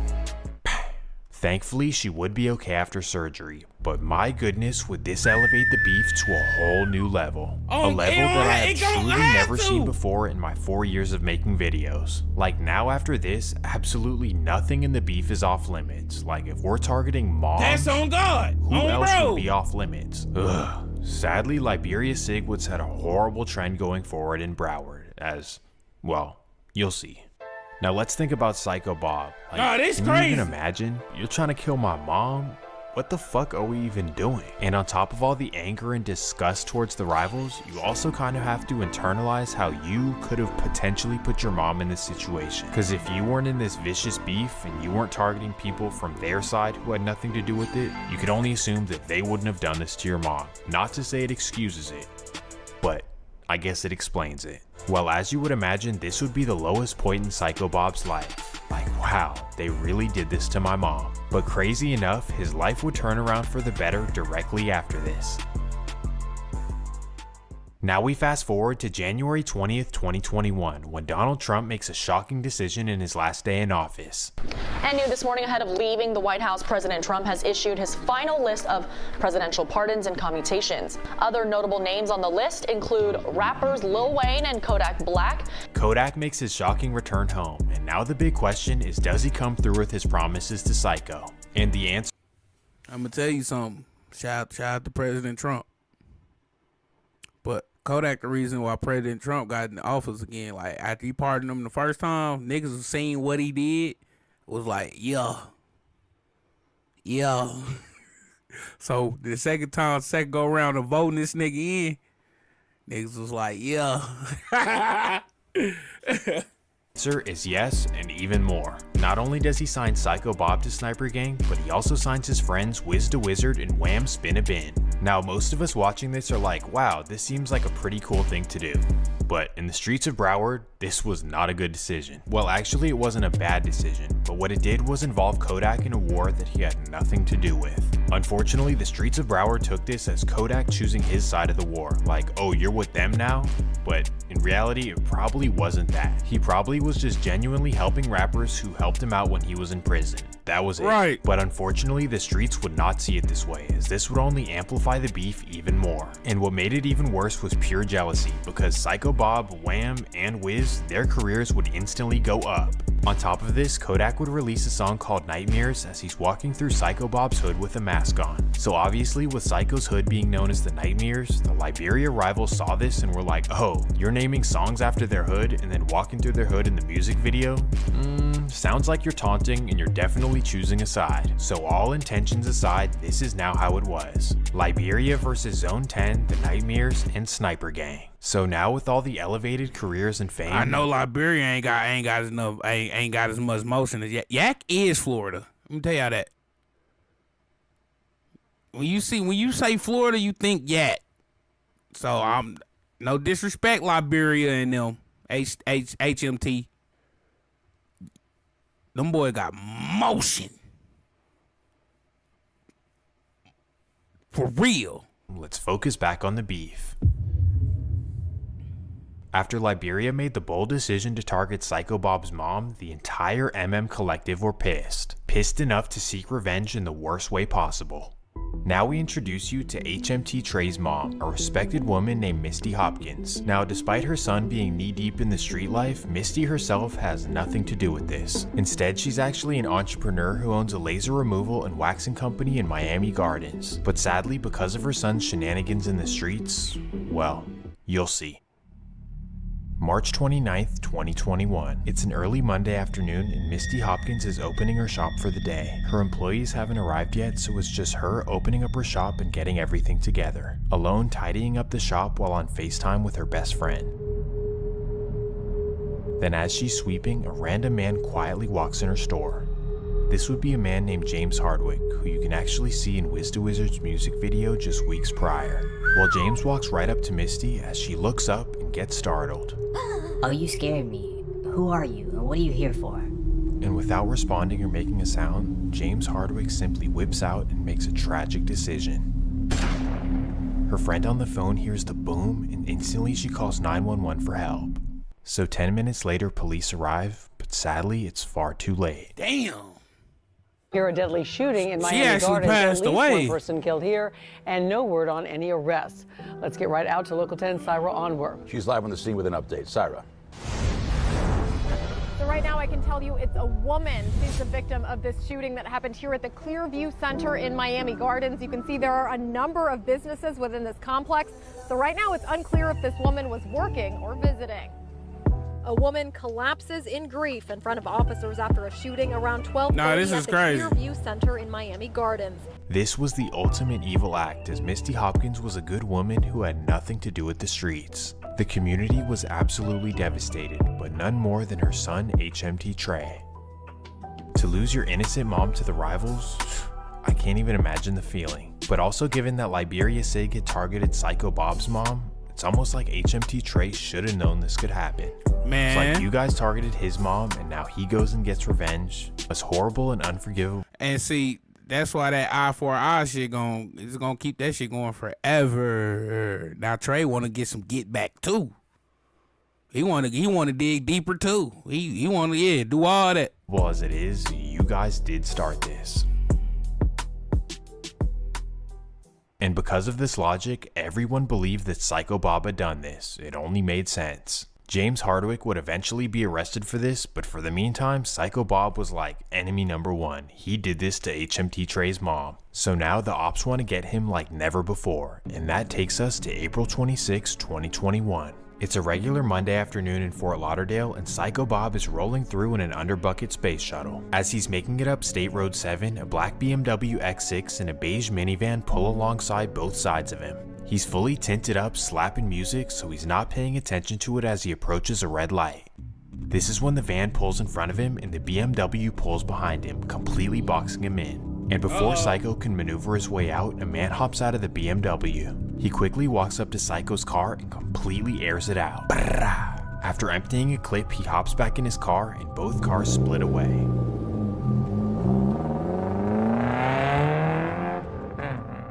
Psycho is hit up and completely stuck in his car. But thankfully an ambulance arrives in 10 minutes and Psycho Bob survives his injuries. Either Slide way, in that this bill, was the you know what closest I'm call doing. yet, as Psycho really could have just died right there. Now you'd think that this scary incident would shake him up, like, let me calm down, let me get out of the way. Or you'd think that it would even humble you, like, wow, I'm not untouchable. But don't forget that this is Psycho Bob, so what do you think he does? Slide. After surgery, Psycho Bob goes right to Instagram. He posts on his story, "Don't send me nothing about get well when nothing happened to me." Of course he was lying, but I guess he was saying like, ops, try harder next time. This is when the beef begins to go viral, and it actually helps out all of their careers. The beef actually introduces the world to HMT Trey, who's easily the best rapper in the entire beef. Like, if you pause this video and go check out his songs, I won't even be mad at you. Just remember to leave a like and subscribe, that's all I ask. But just like HMT Trey, I'm already subscribed.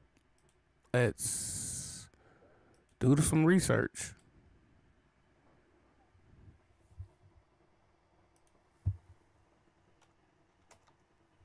Yeah. He dropped something 11 months ago.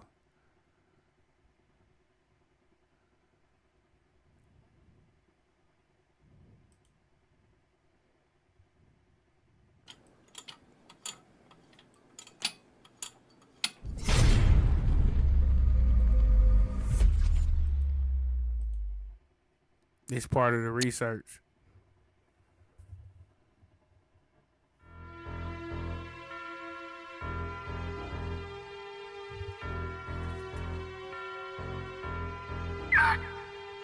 Damn, Jake Sam. Up a sheet, trying to run that chicken up so I can make some peace. When you see them stick them up and aim it at a teeth. All my niggas shooters, so it ain't no in between. You gotta abide by the oath, you wanna be the team.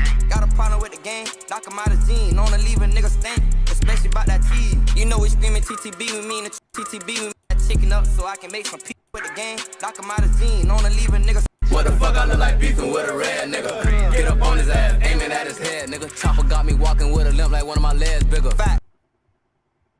That was cool. Psycho Bob and Wiz the Wizard's careers would go up as well, with millions of views and a ton of fans following the beef. Ugh, all those goofies sitting in their mom's basement, you know, what's gonna happen next? I can't relate. But the weirdo fans would be rewarded just 2 months later, as Psycho Bob was shot at again in Dania Beach. My boy, what's going on? were really not playing, as they were coming through and lighting it up at any given chance. In fact, within the next 3 months, HMT would allegedly commit 7 separate shootings. Okay. Thankfully though, nobody would pass away in any of these incidents, but then, let's get into it. First, let me explain that Wiz the Wizard is nothing like Psycho Bob, meaning that you're not going to catch him rolling down the interstate not paying attention or loafing in his hood. He's really kind of hard to get. He's super tactical, constantly going from city to city, breaded up. He's just that guy.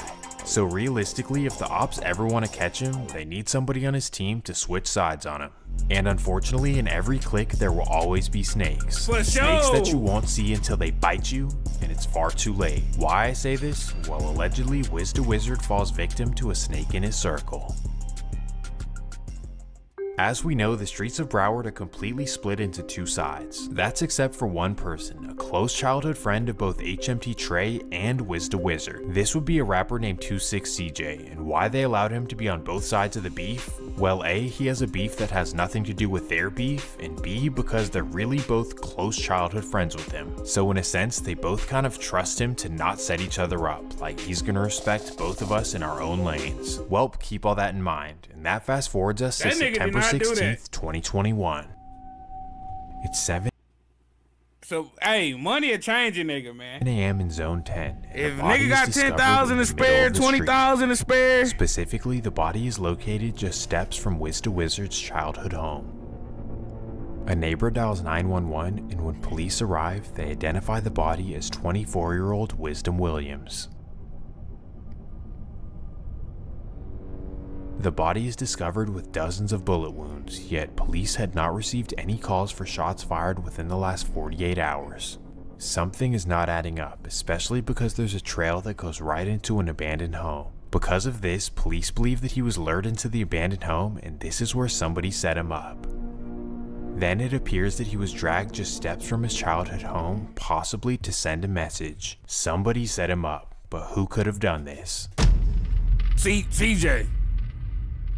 Why would you bring him up if he ain't do that? Well, just the next day, 26CJ would post on Instagram a bunch of cash that's written out to be King Cobra. Now, what does this mean? Well, King Cobra could allude to the fact that he just snaked somebody out. But that aside, why are you smiling and flexing cash the day after your childhood best friend was found dead? It doesn't quite add up. Well, if you think that I'm just making something out of nothing, let's fast forward to later this same night. This is when CJ goes on live with HMT Trey smiling and clowning around. Obviously, you can't deny that this is suspicious. You go on live with your friend's op who just died. Did I say that right? You get what I'm trying to say. Slimy. Watch who you call your friends. If you're not already a believer in this theory, well, 2 years later, HMT Trey would be arrested for the murder of Wiz the Wizard.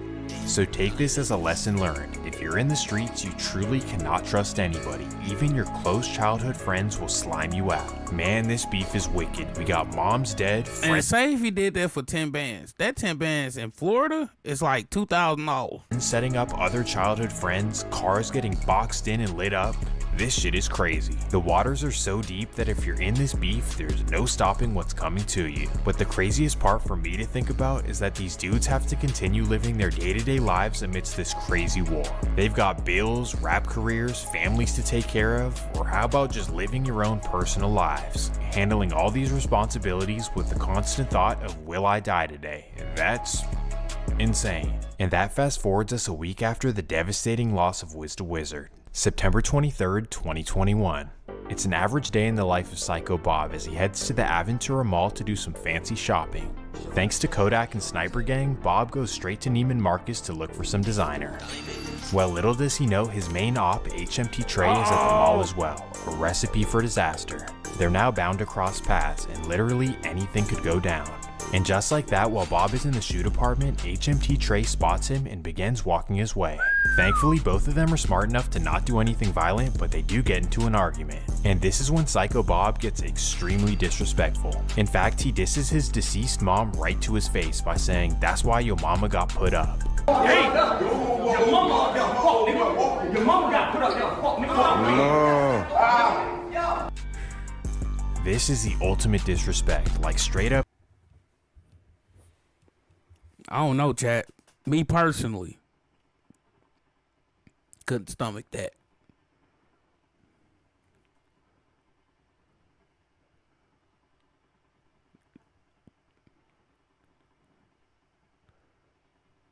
He repeated it like 6 times. This shit getting wilder by the long. Hey, the more it keep going, the wilder it get. And we ain't got to the dad part. He made sure the whole store heard that one. Like I said, me personally couldn't stomach that. That was crazy. evil energy. All the targeting parents is like the worst thing ever, but sadly, this would just be the beginning of it. And now that introduces us to HMT Trey's childhood best friend. Let me introduce you to a young man named Jared McCabe, commonly known as EBK Hatch. Just like Trey, Hatch grew up rough in Liberia, with his father in and out of prison and his mom doing whatever she could to provide. And given these tough circumstances and his surrounding environment, he decided to jump off the porch with his HMT homies. And from what the rumors say, as soon as he jumped off the porch, Hatch was really like that, like the first dude out the car.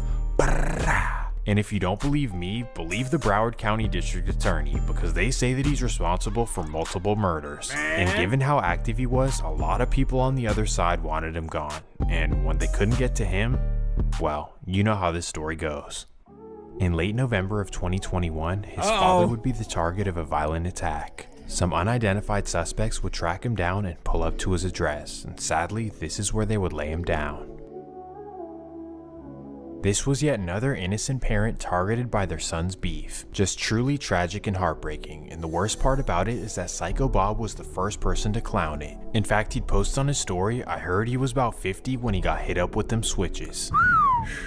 Trolling someone's innocent, deceased father. I don't even know what to say. But, like, look though, can we blame Buddy? Look what they try to do to his mama. Can we blame Buddy? Will probably make him crash out, but when you're dealing with EBK Hatch, it's going to be a whole lot more than that. This was the mistake of all mistakes, dissing HMT Trey's mom and then EBK Hatch's dad? Huh, something vicious was about to come. It would all begin on December 15th, 2021, when HMT Trey would personally shoot up Psycho Bob's house.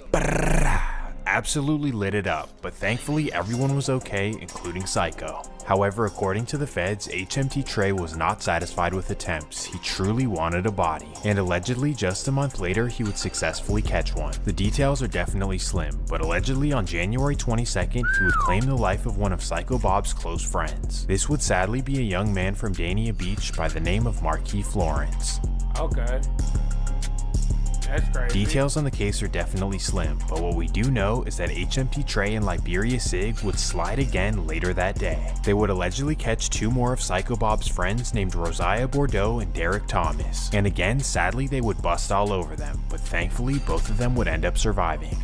At this point, Liberia is not playing. They're willing to risk it all for the sake of revenge. But despite catching a body in 2 attempts in the same day, Psycho Bob is not fazed at all. In fact, directly after this, he'd get on Instagram Live and instigate even more by saying that he slept with Liberia Sig's mom. I don't care what a post, you can't top a nigga you mama, boy. That's real. Now, if going to beat you, so go beat your mama. Sheesh. This is disrespectful, and the craziest part is that it gets even worse. Right after this, Psycho Bob would release a song called Stepdaddy, alluding to the fact that he slept with Liberia Sig's mom, and how that now makes him his stepdaddy. He says her good, but her head immaculate. That's the op mama? Yeah, I smashed it. On top of this, he even disses EBK Hatch's dad in the song as well. Man, this dude does not care, even though he knows that the people he's dissing are literal killers. But for the meantime, after all this disrespect, Psycho Bob is able to lay low without consequences as he's running around with Sniper Gang. At this point, he truly feels like he's on top of the world. He's constantly dissing his ops, and then he gets to ride around with Kodak with a whole bunch of money. But when you're putting all this evil energy out into the world, sadly, it'll come back around on you. For sure. And that fast forwards us to September 13th, 2023. It's a regular Wednesday evening in Fort Lauderdale, and Psycho Bob's mom is chilling in her driveway.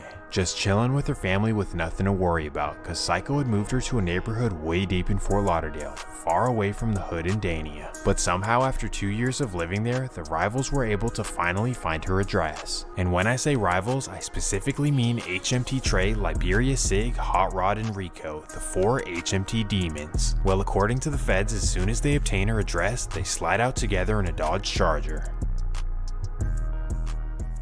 At 6 p.m., the 4 steppers make their way from Liberia to Fort Lauderdale with nothing but revenge on their minds. And at 6:08, they arrive to the address where they spot Psycho Bob's mom sitting in her car right out front. So tragically, this is when they hop out and completely unleash. Man. Now on to a deadly discovery after a woman was found dead inside a van in Fort Lauderdale. The back windows of the van appeared to be shot out. Local 10 News reporter Ian Margall is live with the latest on this investigation. Ian.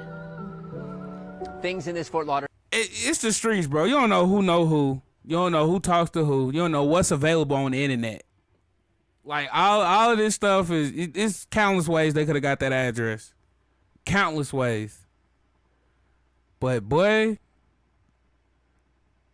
this is a sad part, man. I ain't gonna lie. I'm like feeling like losing my mama, nigga. I don't know. I couldn't relate to the dad situation, but losing a parent, period, especially the ones that was in your life. Yeah, now I can see. But them boys weren't gonna let up. Lauderdale neighborhood really quiet now, but last night this was a very busy scene, and I've spoken with family members of this victim. They tell me they are absolutely heartbroken today. Let's take you back to that scene last night, right around 6 p.m. Fort Lauderdale police say they responded to the home on Northwest 30th Way and 21st Street, where we're standing right now. They found a woman shot in the front seat of a van right in the driveway here. The woman was pronounced dead on the scene, and the detectives began their investigation, working the area for any evidence of what may have happened here or why this woman was targeted. Now, we have been able to confirm through family and neighbors, this woman was named Dorothy Smart. She went by Dee Dee. Neighbors say she was a lovely person, an absolutely great person to be around. We have also confirmed she is the mother of South Florida rapper Psycho Bob. We're trying to get more information about exactly what happened here. We have been able to confirm no arrests have been made.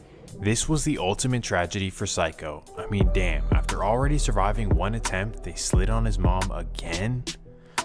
But when you keep trolling other people's parents who were deceased, it's almost like, what do you expect to happen back to you? What do they say? It ain't fun when the rabbit got the gun, first. Or you get a taste of your own medicine? And just like he did to them, they would do right back to him, because as soon as the news broke, they began trolling online. Specifically, Hatch would hit him right back with the same quote that he used when his father passed away.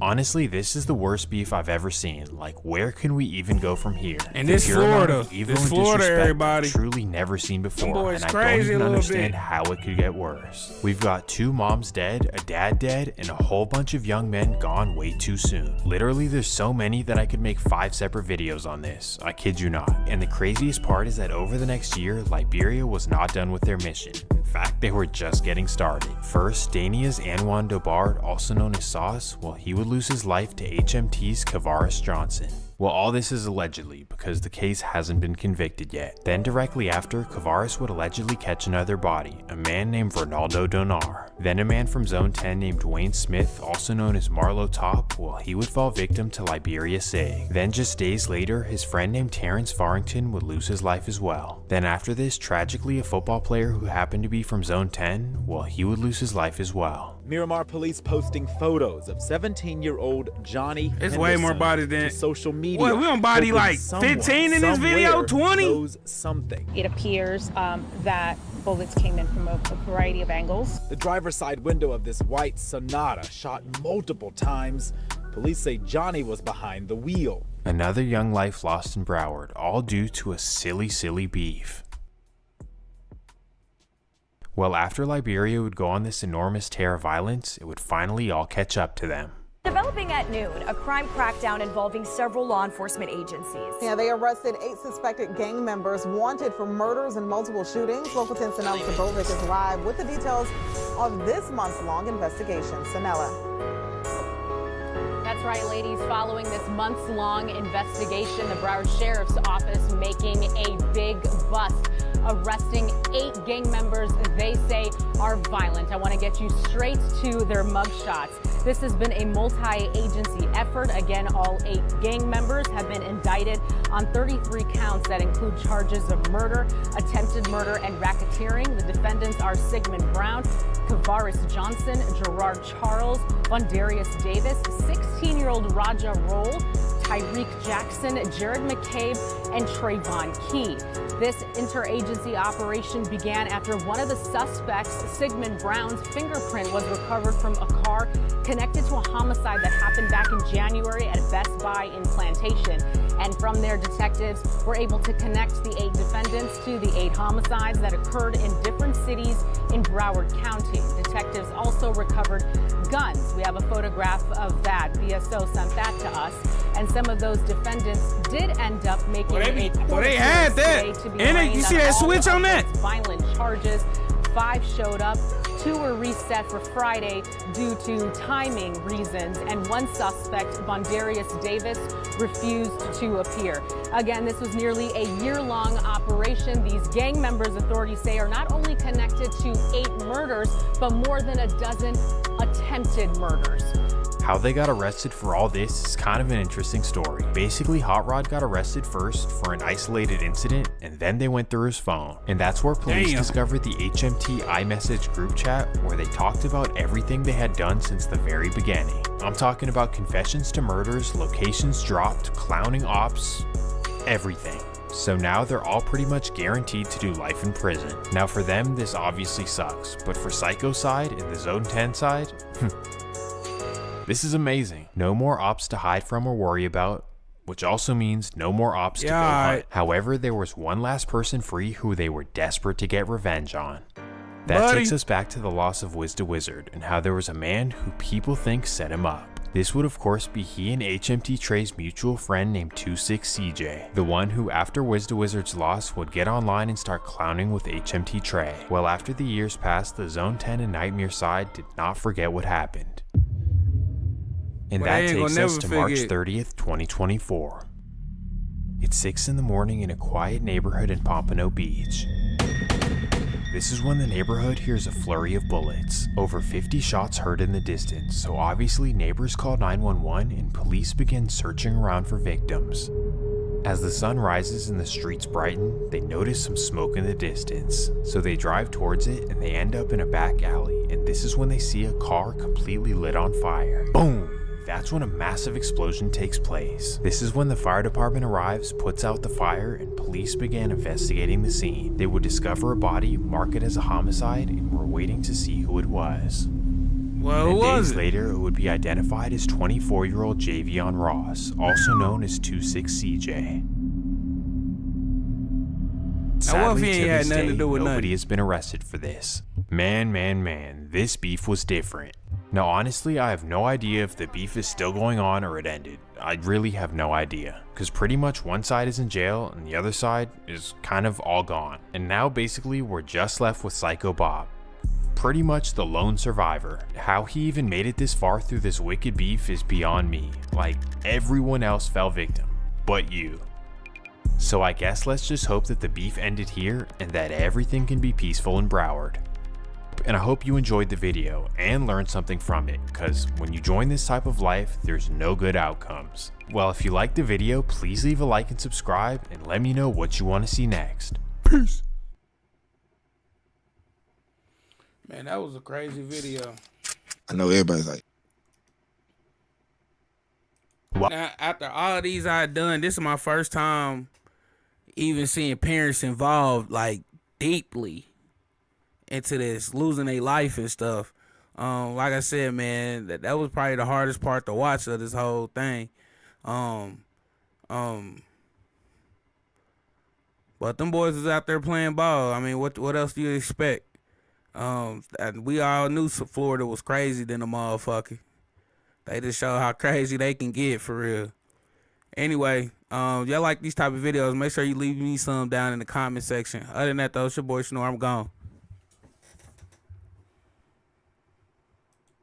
Do a Chicago one.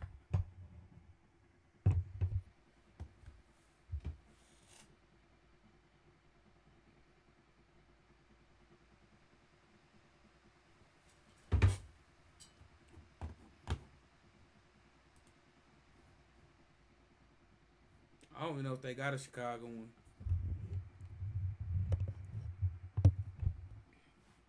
Can we get a reaction to J-Bo album? I said that's Sunday or Tuesday. I mean, Sunday or Monday, I meant. In the heart of South Central LA, where Palm PCP, hoping people would start linking it with the more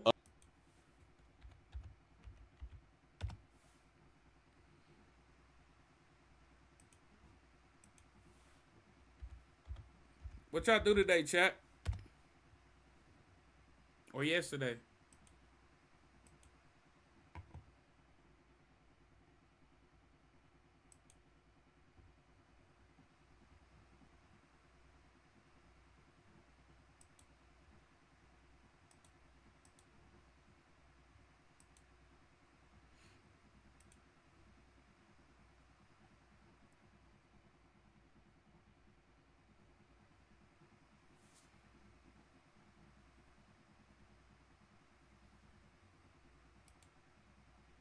Make some money with this baby and some more shit. A young nigga did 150 pull-ups. I feel like I could knock a nigga out. Shit, went out for my birthday and watched the finals.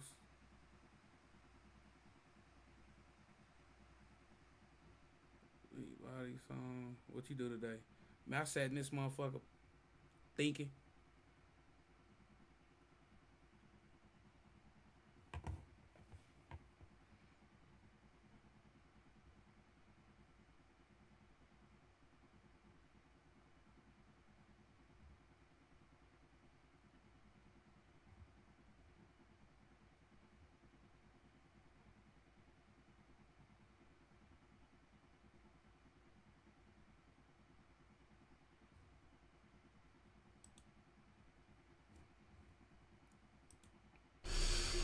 scan.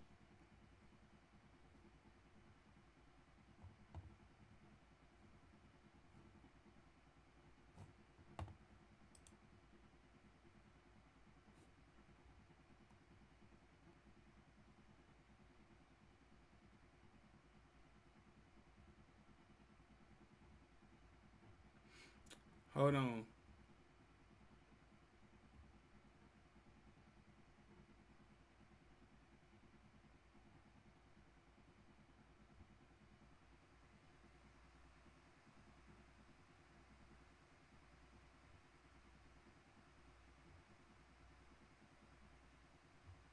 Where the body cam footage?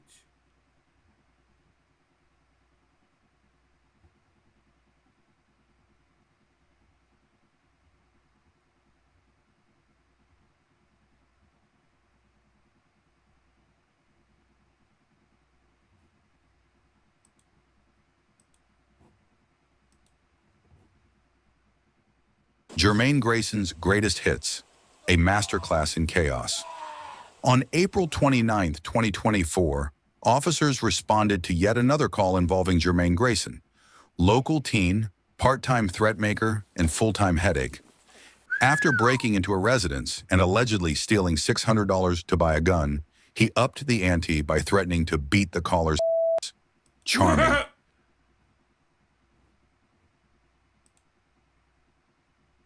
Where the audio?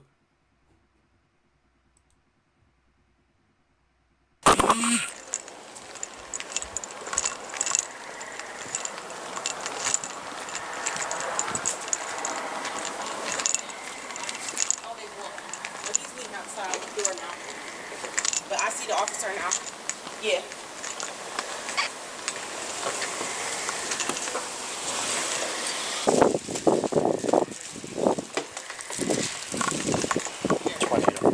Can you advise the PO to come speak with us? She's just inside her residence.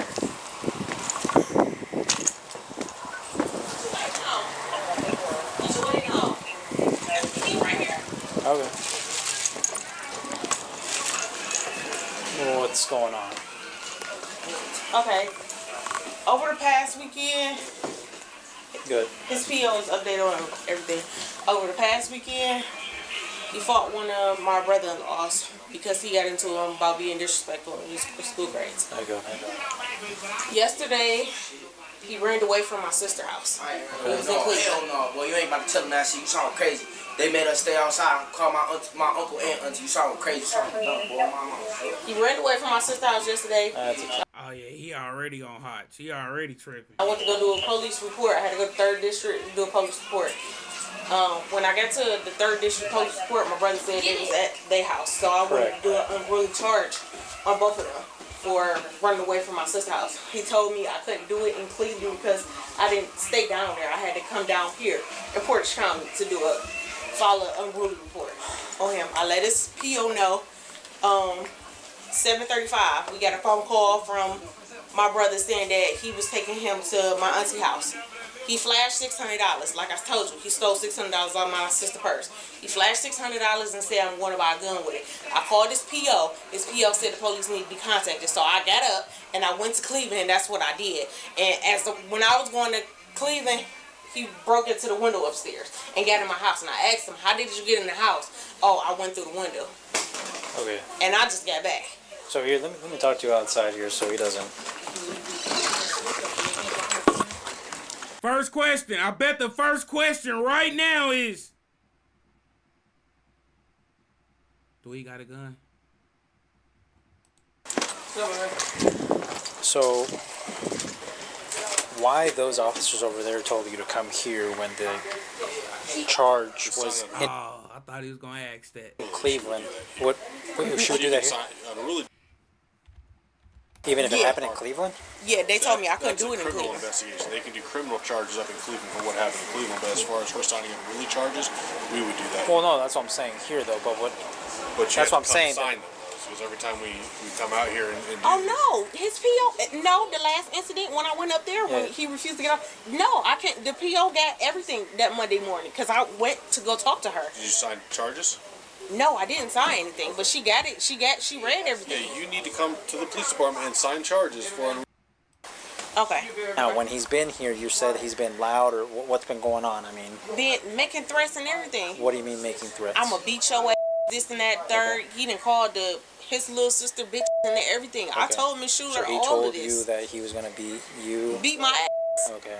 No, and I'm not. Okay. This is why I'm packing my kids up again so they can go across the street so they can go to school. Okay. I want to Cleveland. I'm not about to stay here with this boy. Okay, I got you. I'm not. So, was anything else said, or was anything physical done, or anything? No, I just got here. Like I said, I wasn't about to discipline, put my hands on him. I called y'all. Okay. I'm not. We can make them a 21 for the Division C and see if they'll take them that way. You want to try that? Are you willing to write a statement of what you said? So what exactly happened? You come from Cleveland because you find out. How'd you find out he was here? He texted me on Instagram. Okay. And I asked him. I said, "How did you get in my house?" The only thing I'm talking to the police right now. Daisha, I'll update you later. Let me call you back. I asked him, "How did he get in my house?" He said he climbed through the window. Okay.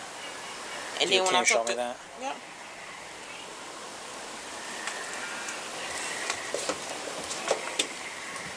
So where did the conversation start? This today, right? From at 9:45. Yep. So where is you at? He said, "Can you answer? I'm at home safe." And he said, "I gotta talk to you when you get here." Okay. I said, "Where's you at?" I'm at home. I just said that. How did you get in my house, Uncle Jay? So what does that mean, Uncle Jay? I says, "What do you mean? We got in. Where you at? Audio, and then you gonna answer. Audio ended."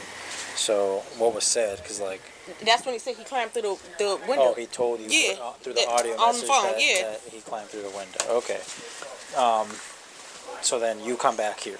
Yeah, I come back here. You come through the door, this front door? Yeah, he had a tire on the door. He had a tire on his door. Then if you go to that door right there, he got a cord wrapped around right there. So when nobody opened that door, was he the only one that was here? What happened to his uncle? Or whatever he left. He stopped answering the phone. Yeah, okay. He stopped answering the phone. Okay, so how do you get in? I got in with my key and I pushed it. You just pushed it through. Okay, so then what happens after that? I asked him how did he get in. Okay. I asked him again. Okay. I asked him again. Get on my motherfucking nerves. That pink bag in there. He packed up all his clothes. Okay. So then, when is this part that he said that he was gonna? In there, after I said, so that's what I'm saying. I'm trying to get there. So you get here. He's got that on the door. You guys are talking. So then what happens? Where do you go? I asked him again. I said, "How you get in?" I climbed through the window. Okay. How did you get in, Germaine? I climbed through the window. Okay. And then I asked him, I go on and ask him about the money and everything. And I said, how can you do somebody like that? And she the only person that come out here back and forth to Cleveland to help you. And you go steal $600. And then he's talking crazy. And then he shitted in her front yard. Okay. But, so...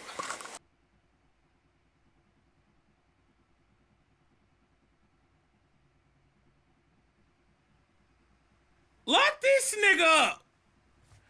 I wasn't on nobody's side. Now I'm on the mama side, bro. Lock this nigga up. He gotta go to jail. Say goodbye. Golly. You're missing an important part that I need here. Okay. So after I go, I take his stuff out. I take Okay. his stuff out, and I say, "This not yours." So I throw it on that side. Okay. And then the Gucci building, he said, "That's not yours." I said, "I know, it's Tuma's. I'm getting it back." And then he's like, "You getting on my motherfucking nerve? I'm gonna beat your ass." Okay. And then I said, "Talia, give him a plastic bag because he's not taking my laundry bag." Okay. Okay. Do me a favor. Are you willing to write a statement of what you just said Yes, happened? I am. Okay. 1 sec.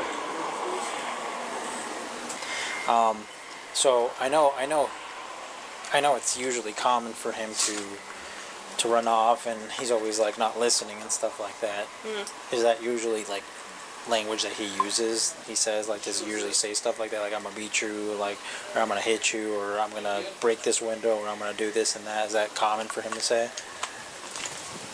No, this is the first time he ever talked about guns and all. But specifically harm to you guys, I mean, or to you specifically, is that like the first time that he has made comments like that, or is that usually how he talks? This He would be usually the cusses and screams or whatever. This would be the second time. Okay. Do you actually think he's willing? He'd be willing? Do you believe the threat that he's saying? Yeah. You do? You think that he's gonna beat you up or something? Yeah, because I don't think he. Man, I ate some what I ate today? I ate some McDonald's. Yes, good old Mickey D's, man. Yep. He's in the right headspace? Yeah. Okay. Hey, so she's claiming that he don't usually talk that way, and that she does believe that he will because he's not in the right set mind. She's gonna make a report from Cleveland PD that he stole $600 from an aunt down there. He's talking about buying a gun, according to her, and then that she does believe that he might cause harm. Yes, because he's the one that said it to her. So we're gonna make get a statement form. He's gonna give you a statement to fill out. I'm gonna talk to him real quick and just figure some stuff out. Okay. What's his name again? Germaine. Germaine. Where's he at? All right. How do I get to talk to him over there? He's right here. So what's going on, dude? What happened today? Were you hanging out with your family down there on Cleveland, or out in Cleveland? Yeah. Okay, so what happened down there? She didn't answer the phone, so we came here. Okay, so your mom didn't answer the phone? Yeah. Okay. Do you have someone's phone number that I can talk to down there that can let me know that she didn't answer the phone?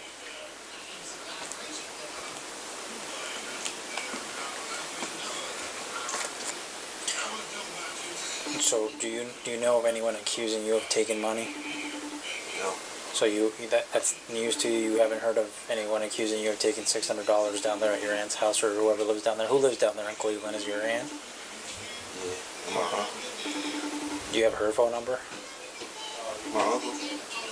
That nigga ain't answered the stolen money question. I was waiting for him to answer that. Or your aunt who's saying that? I don't talk to her. She ain't answer the phone. So she's not answering the phone now? No. Do you feel like hurting yourself or hurting anybody else? Have you had any alcohol or drugs in the past couple of days? Yeah, I had meth. I'll have to give you a call back here, miss. I'm going to give your sister the phone. I'm sorry to cut you off 1 second. There you go. Yeah, Rhonda. What's that? Since he has a history of running, let's just get him secured now. Okay. So you do want to proceed based off of her statement, even though there was nobody else here? Just... Yep. No, that's okay. perfectly Okay. fine. Okay. Let me finish writing this report, Rhonda. When told he was being arrested, Germaine decided fists were a better answer than handcuffs. He punched, kicked, and even attempted to bite officers. Stating something, okay? She's saying that you threatened her, so you're gonna go in. We're gonna arrest you. I did not. Okay, you can either get more charges added on. I would prefer you turn around. We'll go ahead and place you in handcuffs, or we're gonna have to get physical with you, and I prefer not to do that, man. Every time I've been out here, I try to talk to you cool. I try to, be fair with you. It's something that you got to deal with your mom, okay? So what's it gonna be? Now let's see. Be cool with us or no? Oh. You're not gonna be cool with us. Oh. Okay. Buck up, Bart! Buck up! We really don't want it to go down this way, so. Turn around. Turn around. No. Turn around for him. Turn around for him. Hell no. Hell no.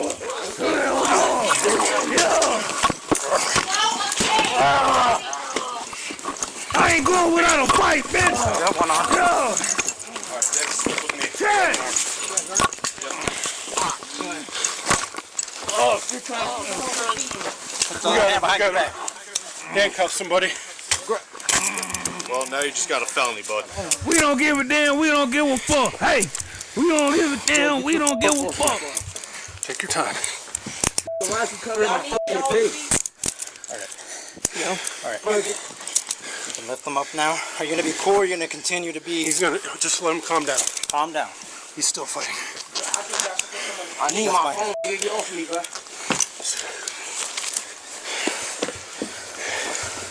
That leg is slow. Yeah. I thought he had a little bit more fight in him. At least hit the cop in the jaw. Like, you gonna fight the cop? Shit. Get loose with the hands. Get loose with the hands. Like, yeah. She tased me, nigga. You gonna have to. Stop. You gonna have to blow me. You gonna have to kill me, boy. You something crazy. Why she got my money? You sound crazy, bro. No, get the f off me, bro. Stop. Yeah. You can have it. What the fuck, bro? What the fuck? He about to go Super Saiyan 2. Yeah, I like this. I like this. Just stand over there.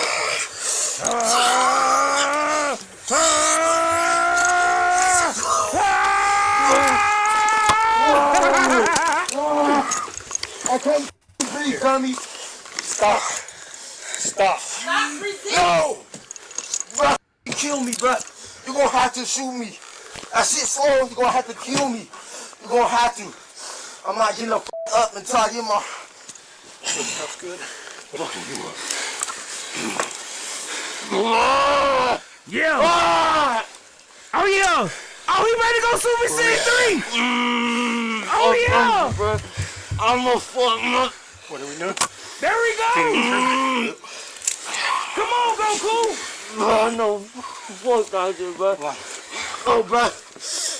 Relax.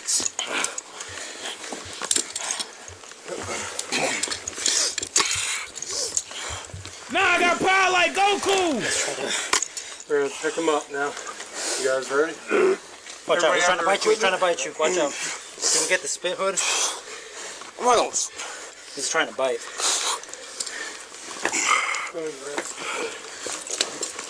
A hobble, spit mask, and multiple bruised shins later, he was finally restrained, though not before threatening to murder the entire police department once he gets a gun. Sweet kid.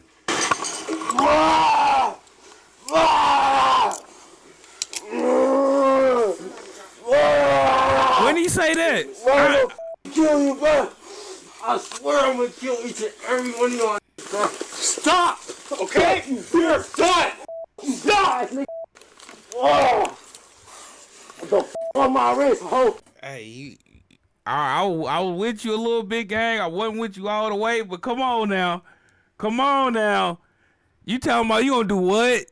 Knowing damn well. That was a life sentence when you said that. You tripping. Ah! You been in my shit, bro. Oh, man, I hate y'all, bro. I swear I hate y'all, nigga. I promise you I'm killing me a body, bro. I'm killing me a body, bro. Like, bro. I'm killing me a fucking body, bro. I should not do nothing, bro.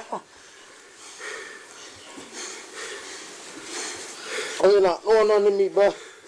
I should not. That shit not facing me, bro. That shit not, bro. I hate on you, bro. That shit not doing nothing. You sound like you about to drive. Oh, God. I'm ready? Bro. Come on, bro. You can't be gangster and crime now. You can't do both.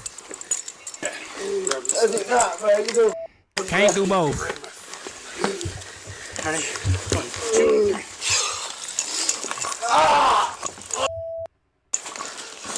Oh, your wrist, bro. I can get up and walk. See that first? All right, my f***ing wrist, man. My f***ing wrist, man. My wrist hurts.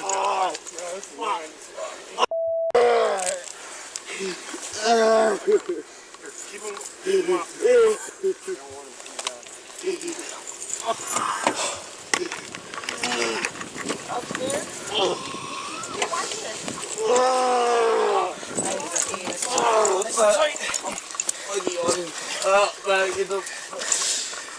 I don't know what kind of restraint they had that boy in, but they better put that boy in the mental hospital.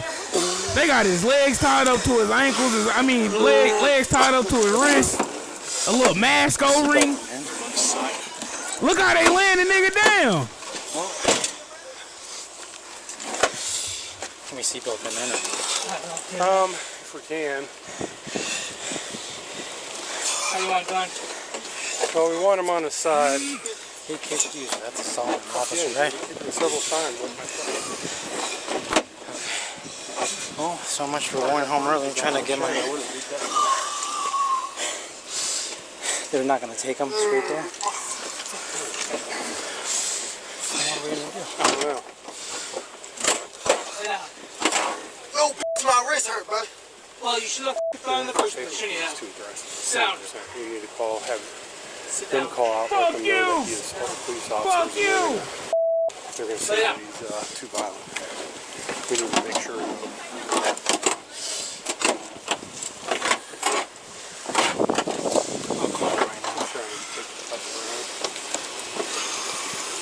Hey, Adam. You go to the side.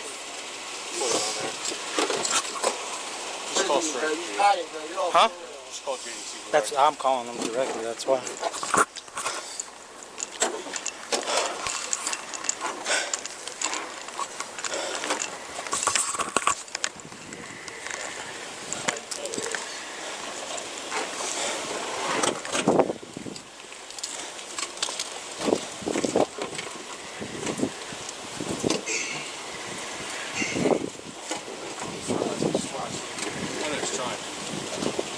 Come on. This is what it's...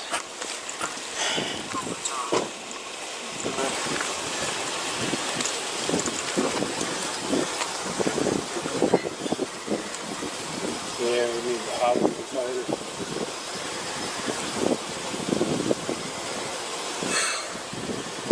I got oversized wrist bracelets we can put on. Kicking the shit out of my leg.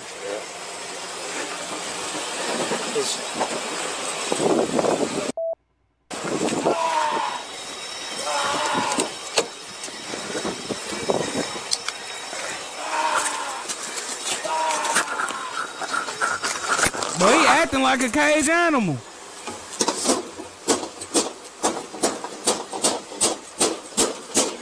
Stop. Shut up, bitch.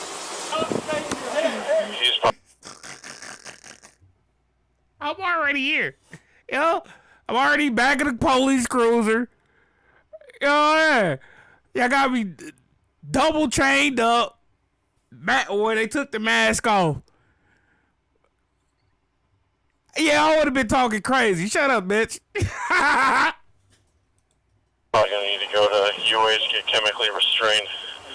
He's gonna be out of control, and JC's not looking like they're gonna deal with it. Nigga, I will bang my head all I want.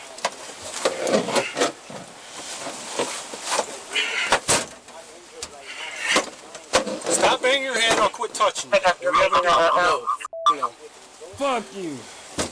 SMD, nigga. We're gonna have to pull you out, and we're gonna make that a lot tighter to where you can't move. He's got felony charges, We'll have you like a assault pretzel. for I an don't want to officer. do that. And he hasn't hurt himself yet. We're trying to get him to your facility because you guys are a detention center. How can we work through this to get him there? Hold I'm gonna kill you. We haven't gotten there. I'm gonna... This why the We're police literally be out ready here to shoot. dealing with the Hey! situation right now. JDC refused to take him without paperwork and medical clearance. Thanks, bureaucracy. So off to the hospital he went. After calming down just enough not to bite anyone else, Germaine was finally booked at JDC, ending a performance worthy of a standing ovation in court. Germaine Grayson was charged with assault on police officer, domestic violence, and resisting arrest. What was it? No, what kind of deal he got? That was kind of interesting. I liked it, that one. You know? I see somebody go Super Saiyan today. Germaine Grayson. I see somebody go Super Saiyan today. No, he did that one. Yo. He a little special ed. You know how that go. You know how that go. Anyway, it's your boy Storm Go.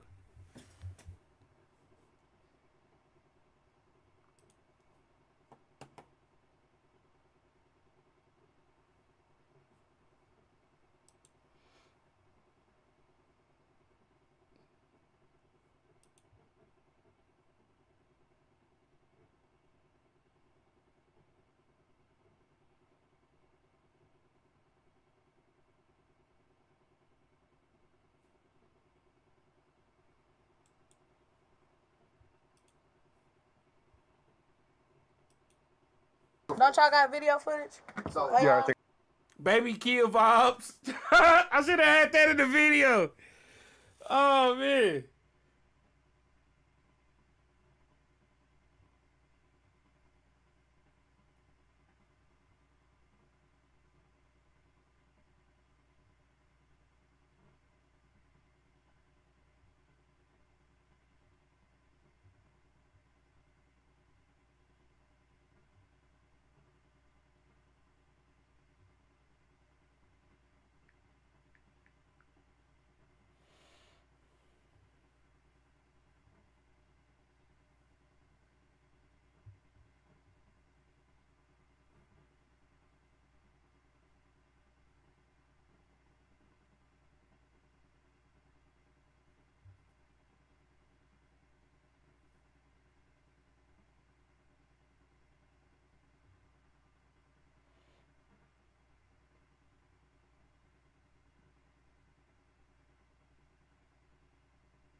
The title. I thought it froze. Now I was looking at my phone. We got more videos pulled up. I don't know how many we got done. You know, that don't even matter for real. But let's still see.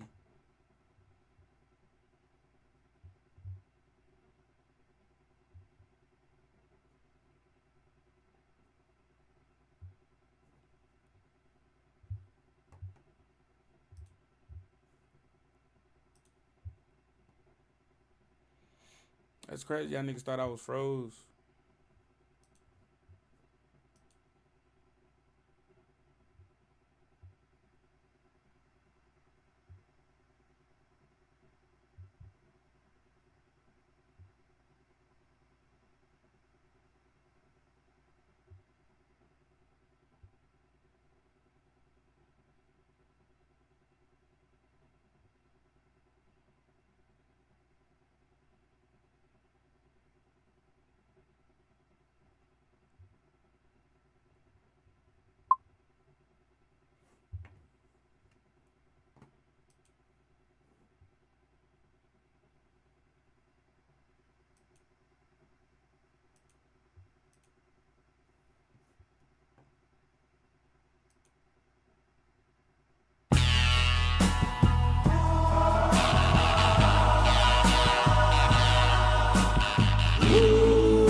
Alright, I'm done trolling.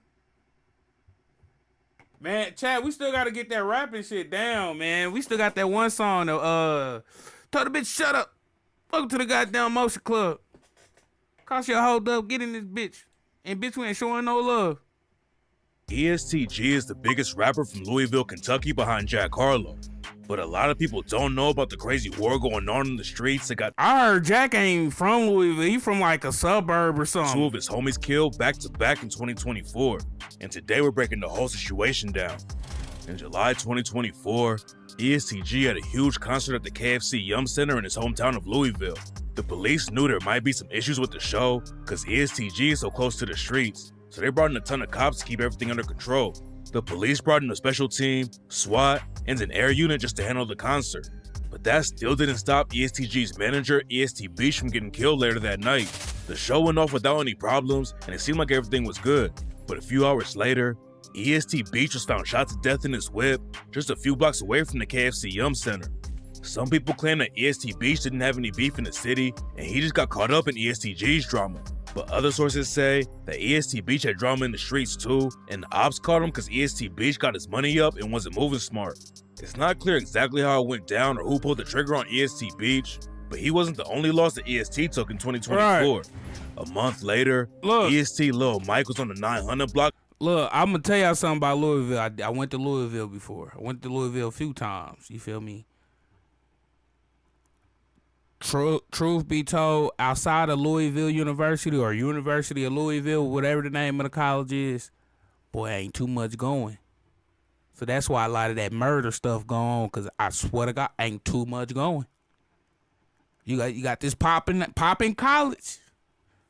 And then you get removed from that, boy. I'm talking about the further you get from it, it gets treacherous, trench-worthy-ish. It's crazy. It's crazy out there. Of Baxter Avenue in the Highlands neighborhood of Louisville when the ops pulled up and started shooting.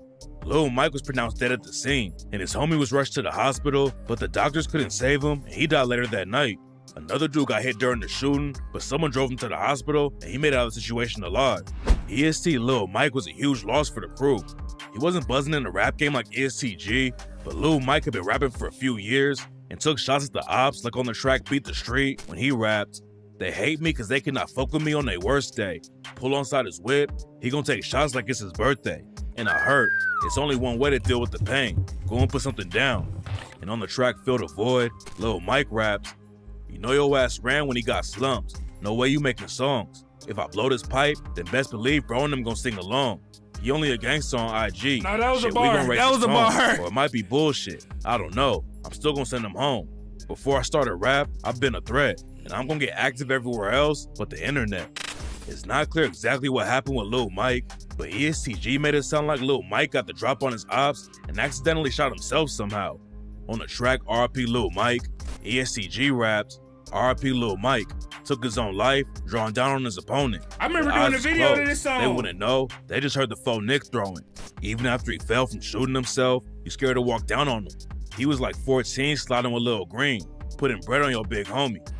Losing EST Beach and Lil Mike back to back was tough, and some sources claim that EST lost 2 more members in 2024. Rap fans and even people in Louisville were shocked at what was going down, because most of them have no idea about the crazy history of EST's beef in the city. EST is based in Newburgh, which is in the southeastern part of Louisville. Back in the day, ESTG and some other dudes had ties to some guys on the west side who repped the Victory Park Crips. A lot of people think that Louisville only has a few gangs, but there's smaller sets all over the city, and even the cops know that there's over 30 different crews in Louisville. A dude from the West End who reps H-Block, named H-Block Duke, got some clout when he started dissing EST. But H-Block isn't the only set that EST has issues with. According to some sources in the city, EST's drama with the 9 is way deeper and goes back a long time. But before we break down the beef, we gotta go back to when the ops almost killed ESTG. ESTG came up playing football and was a star linebacker for his school. He said that everyone growing up played sports because it was the only thing to do in his neighborhood except be in the streets. But G was actually good and went to an all-Catholic high school called St. Xavier, where he was a first-team all-star player. While he was still in high school, he was ranked the top linebacker in Kentucky with 98 solo tackles and 5 forced fumbles. He was so good that EST 98 solos? That nigga was just all over the field. ESTG ended up getting a scholarship to play for Indiana State University, which made him the first person in the family to make it into college. ESTG's family was caught up in the streets, and by the time his dad was 11 years old, he had a gold tooth, a tattoo, and had already been shot. It looked like ESTG was going to break out of the trenches and might even make it to the NFL. He played a couple of seasons at Indiana State University, then he transferred to another school, and that's when the situation went left. ESTG wasn't just putting in work on the field. Everyone thought he was focusing on football, but on the side, he was moving weight, and the feds caught him in 2016 with 12 pounds of weed and a bunch of dirty money. ESTG lost his scholarship when he caught the drug trafficking. Nah, that boy got caught with 12 bowls.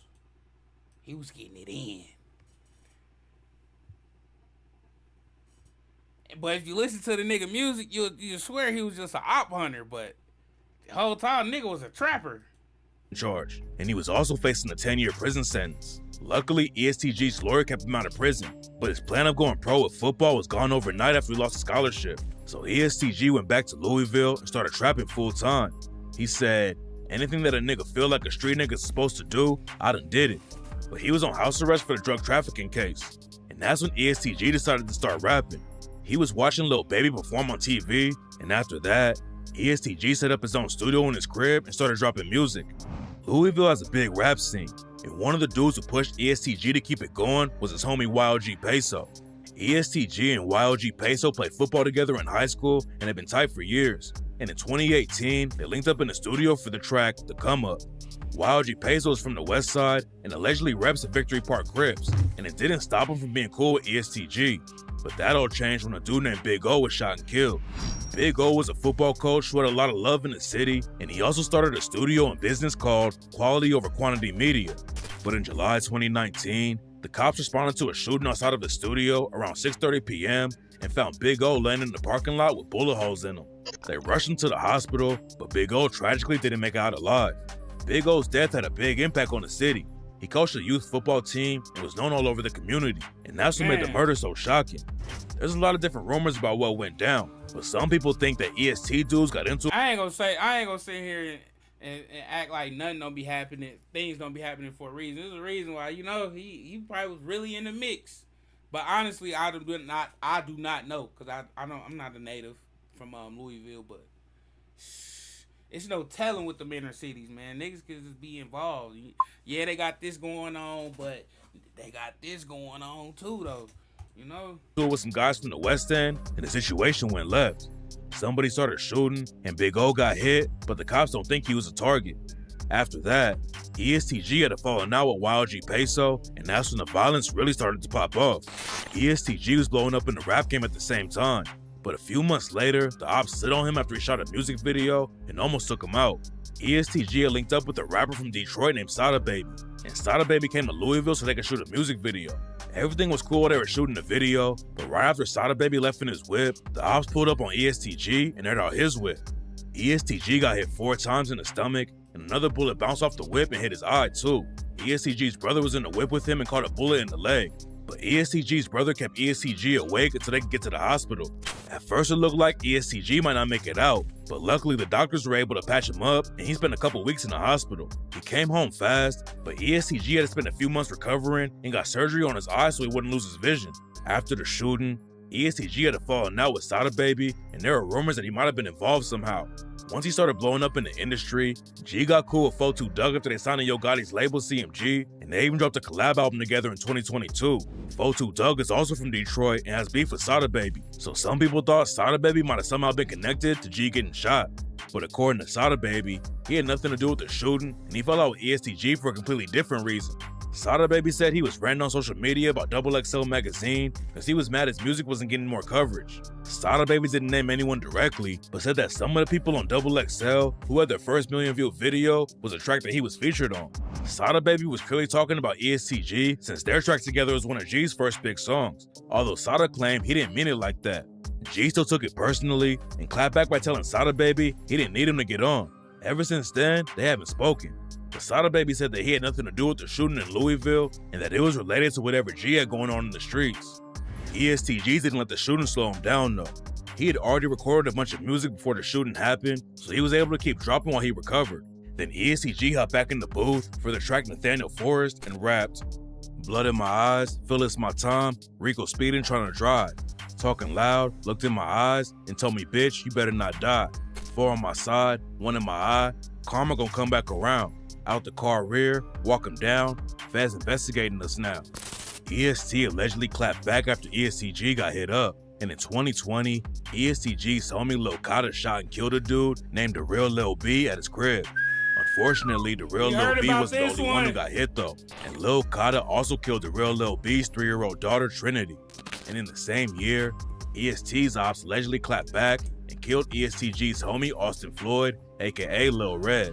Lil Red was one of ESTG's closest friends, and his death was a major loss for the crew.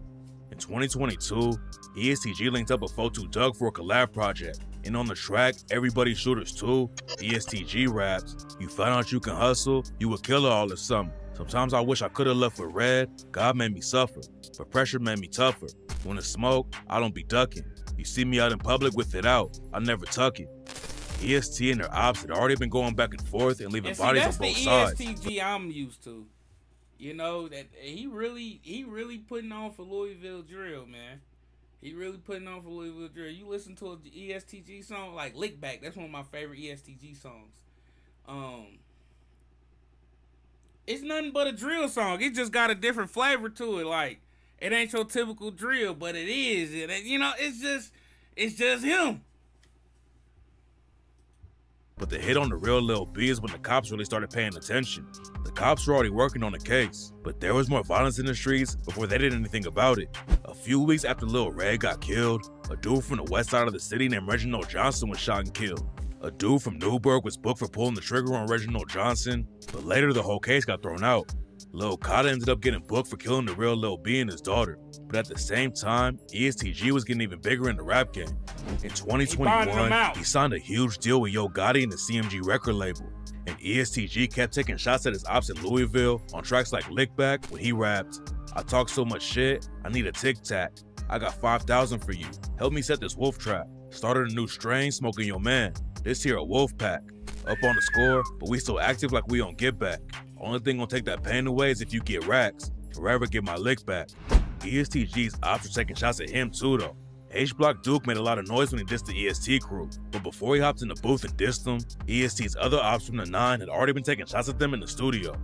While Lil Kata was fighting the case for killing The Real Lil B and his daughter, the judge set his bond at $1 million, and on the track Sky Dweller, ESTG raps, "I got pending cases and one bond that still need paying. They want $1 million for Lil Kata. Know I'm coming to get you, baby. Know my heart might get me killed, but it got me here. So risk, I'm taking." The judge ended up dropping the bond for Lil Kata down to $300K.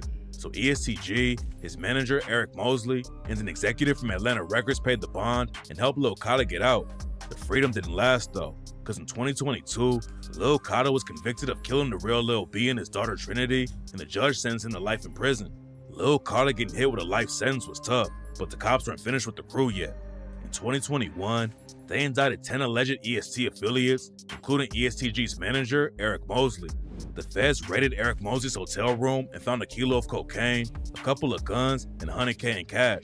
And they claim that the EST crew were running drugs all over the place. ESTG's crew was taking some big hits, but what a lot of people didn't know was how much ESTG had already been through. In 2019, he lost his mom to cancer, and then ESTG lost Lil Red less than a year later.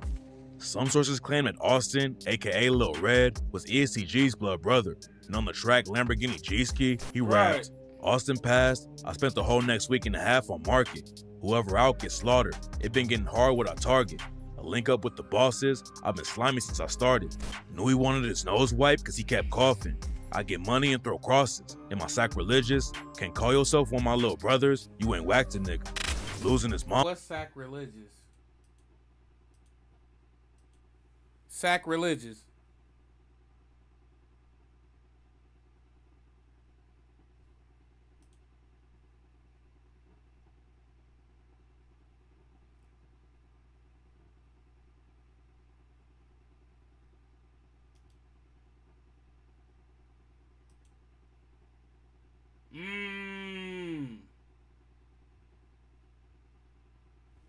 That was nice. Mom was also a major. Let me read it for the comment, not the comments, but the YouTube video.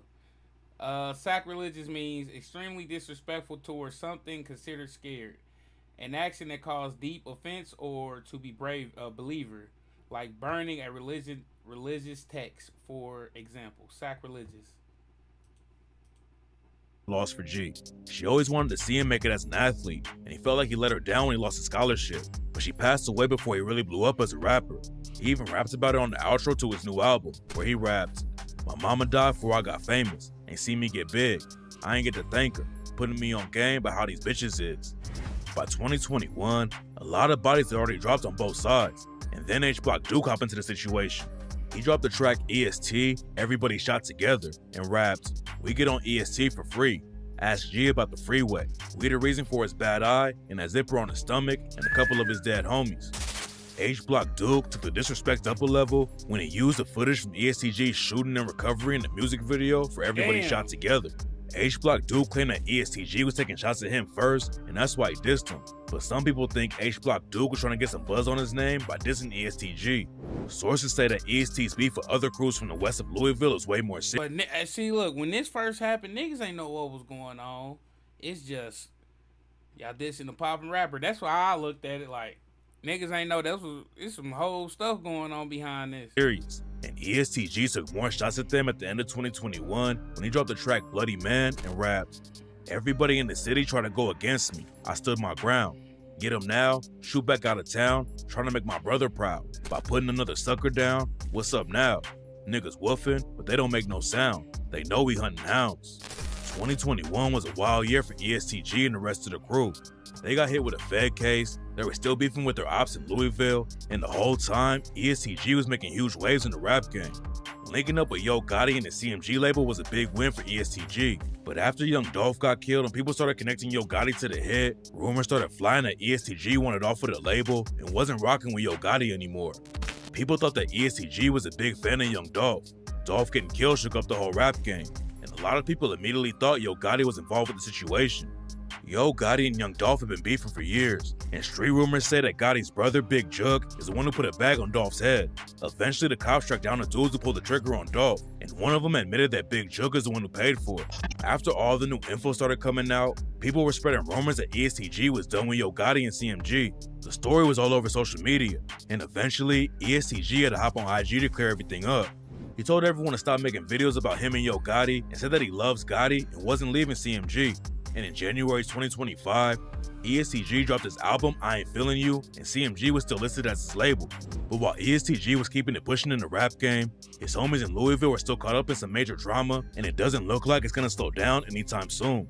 The war has been going on for years already, and 2024 is one of the most active years in the city. Right. ESTG has lost a lot of people, but he's still taking crazy shots at the ops on tracks like RIP Lil Mike when he raps, "Different when you leave the spot without a thought of getting back.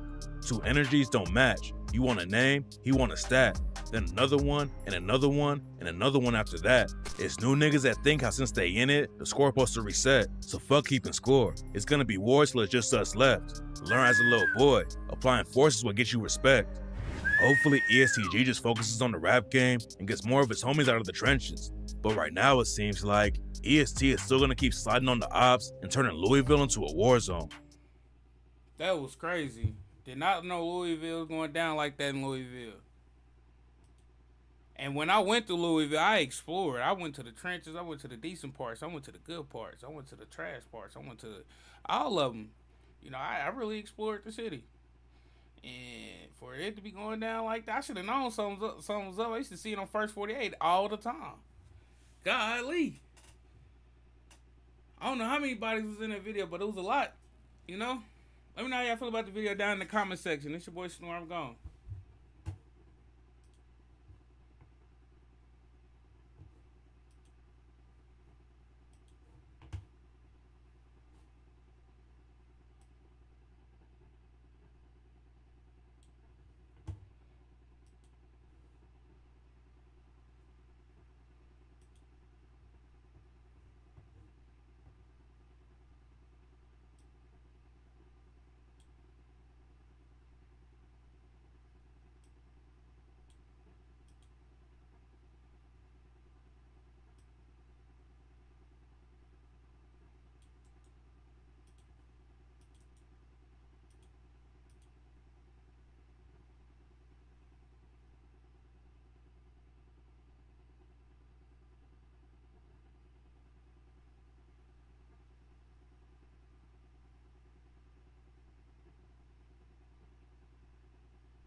You seen the Tommy G Striker video? No.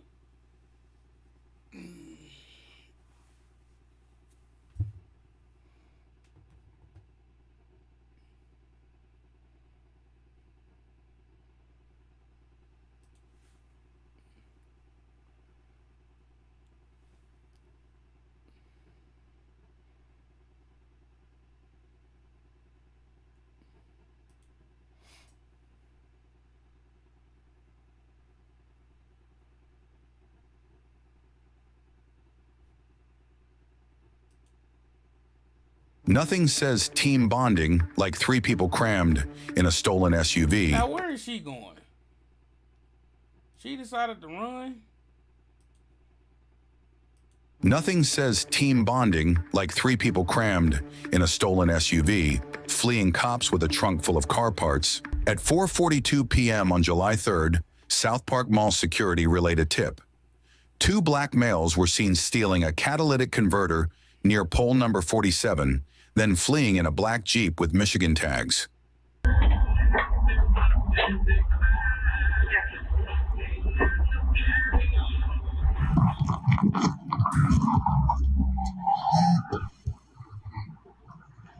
Roll the window down.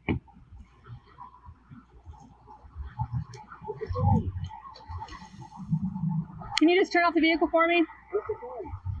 Can you roll your windows down on that side too? So we just got a call that this vehicle, they said 2 black males are cutting cat. Roll, no, we just turn it all down. Roll. All right, we got a call and a complaint with this plate on this vehicle. They said 2 black males are cutting off catalytic converters at our mall. Man, it ain't 1981. Niggas used to do that in the 80s, man. Update the database, please. You don't get $100? God, we. Well, they gave this plate. Outdated database. Well, why is somebody giving us a plate, giving 2 black males? Were you over at the mall? No. Well, they gave this plate, and there's a catalytic converter that's cut off. What's that? Okay, well, what I'm gonna have you do, I'm gonna have you step out one at a time. We're gonna figure this out, okay? Yo, you are gonna step out of the car. We don't feel safe. Can we get another unit down here?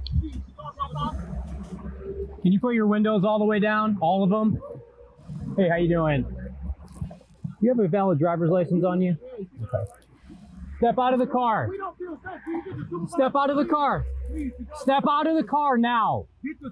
Get out of the car. I'm not going to keep telling you. Get out of the car now. Ma'am, can you step out of the car, please? Can you give me the key? Give me the key. Give me the key. Give me the key of the car, please. Ma'am, can you give me the key? No. They're going to take off. Damn.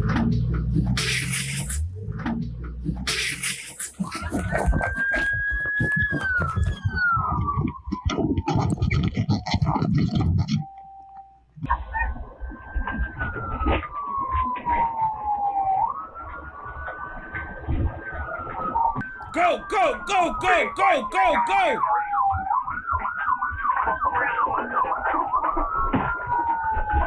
Looks like we are going southbound across that. 40 prospect, all head south and grab it. That one tire flat though.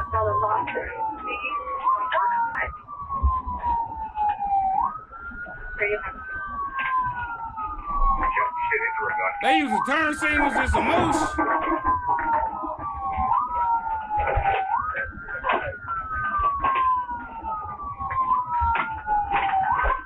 Radio's up on.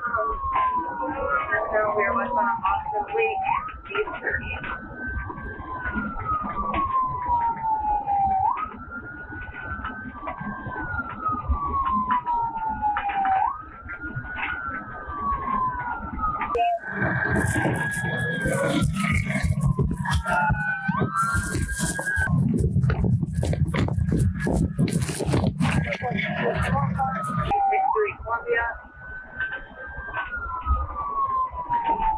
Damn. No tires gone.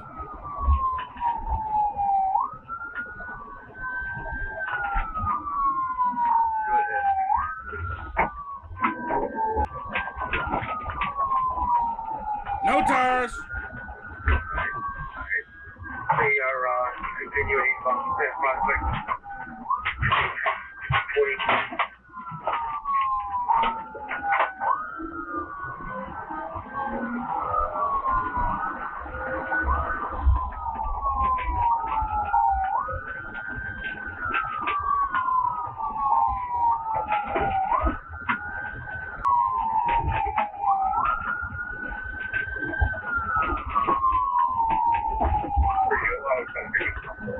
What they gonna do?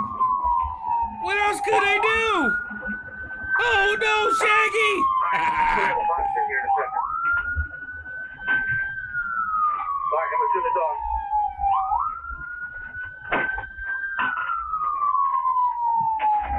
Alright, let's continue to see all the traffic. Up, get for that. Going southbound cross. Looking to bail. They're getting ready to bail. Now they sliding that hoe though.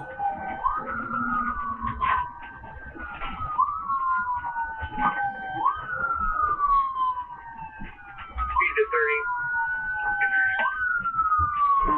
They're gonna crash out here slowly. Oh, they about to bop out. They about to bop out. 37, be careful getting back to the case that you have a gun or something.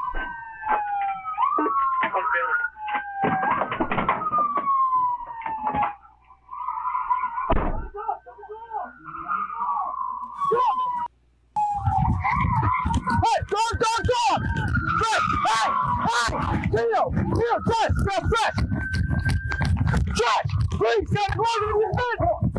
Josh! Oh, that's a whole boy! Hands up! Get up! Don't you move! Don't you... Hey, did the dog bite her? Your hands are up and shit. Get on the ground!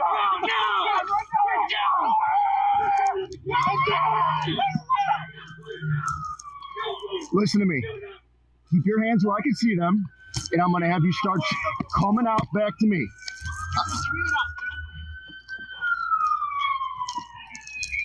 Hands up. I need to see your hands. Don't put your feet in that water, Good job. please. Now turn around and face that sign.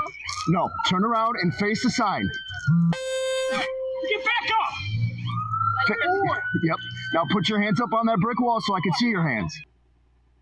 She putting her feet all in that water. There you go. Very good. Straight behind your back. Both of them. Oh Get no! down on the ground now! Get down on the ground!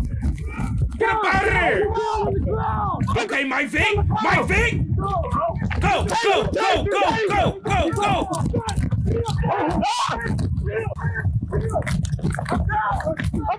No! Get the ground right now! Get it out! Get it out! Get it out! Oh, good boy! Oh, that's a good boy! Get your other hand up, dude!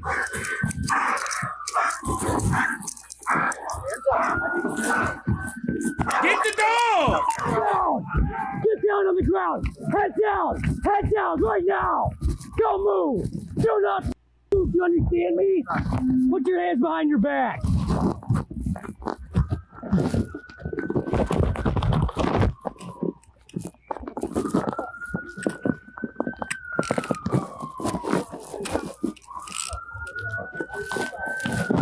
Stand up. Stand up. Don't move. Do not move. You hear me? I hate when they get overly aggressive. You got them in handcuffs. Pipe that down, gang.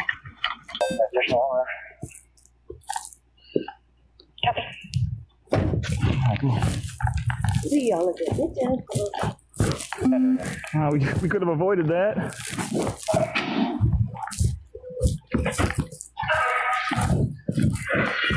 Hey. Hey. Come on, man. Hey, you all right? Hey. Come on. Come on, dude. You all right? No. You all right? Take me to the hospital right now. Hey, you all right? Come on, man. Hey. Come on, man. You all right? Alright. This all beat me the ball. Walk back down this way. Alright, cool. Alright, cool. Bro, I laid down. Y'all biting. That's what y'all do? What? Yo! I laid down. You forgot? Yo! He's pulled over. Oh my God. Damn, you heard that? Looking easy. That's how y'all feel about it? Yo! You heard him just say that's not us. That's how y'all feel about it? Damn. Pull over here, right here. Man, listen, please. Hey, can I get some medical attention? Yeah, we'll get you something back to jail. No, I'm talking about right now. Like, I can't be getting bit by no dogs. I got diabetes, bro. We got ambulance coming. Being bit with a dog affecting diabetes. My sugar's already low. Okay, well, we'll get it all checked out. We're going to jail. Come on. Okay, I'm cool with that. I'm fine with that. You gotta do your job. 37 radio. Fuck, nigga. Come on, man. Give me some look. Yes. Hey, man, your dog just laid down, bro. Well, you're running, dude. No, I only stopped because y'all caught my girl. You're talking to the wrong guy. I'm not a canine handler. You got anything else on you? Huh? You got anything else on you? Oh, why would I? Because you just ran from us, bro. Oh, come on, dog. Listen, don't forget me. I'm sorry. Don't forget me.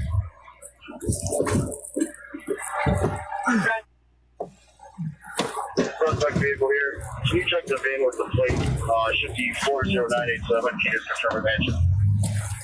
Can you roll the window? Oh my God. Affirmative, those are matching on a 2011 GMC Terrain to Latoya Fairchild out of Detroit. Bro, that dog just beat the dog to me, bro. I just passed out from this. Y'all gotta get that dog under control, bro. On folding them grave. If I lay down, what's the point of me laying down if y'all gonna still let it bite me?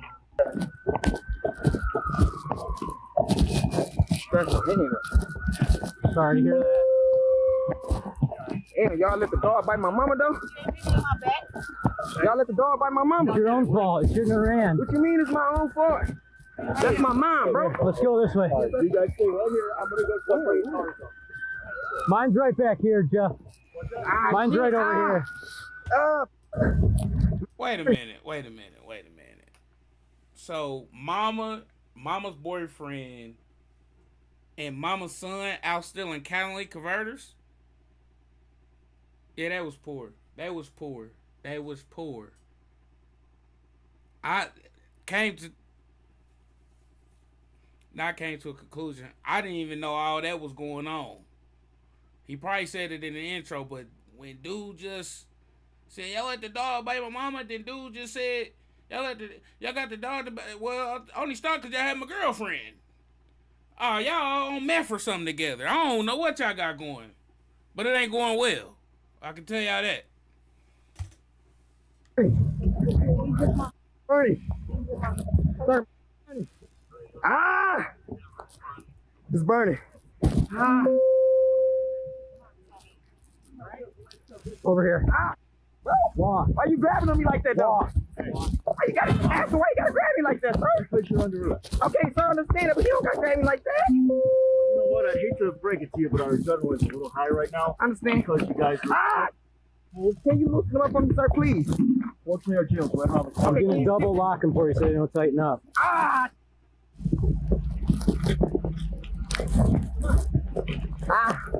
Sir, my hand. This hand right here. What's wrong with it? It's listen. It's burning bad. It's burning. You're good. Very good. Sit down. Feet in. Put your foot in. Don't get out. Just right here. Can you wipe my face with my shirt, please, sir? Treat you like a little ass kid, man. I don't like that. I don't like that at all. You gonna puke?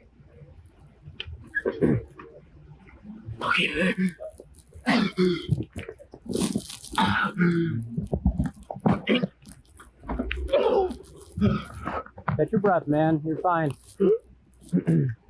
He doing the most. You all right? What's the problem? What do you mean you can't breathe? Hey, do we have EMS on the way? This guy said he's saying he can't breathe. Yep, there you go. What, you want to wipe your face? There you go. Go ahead.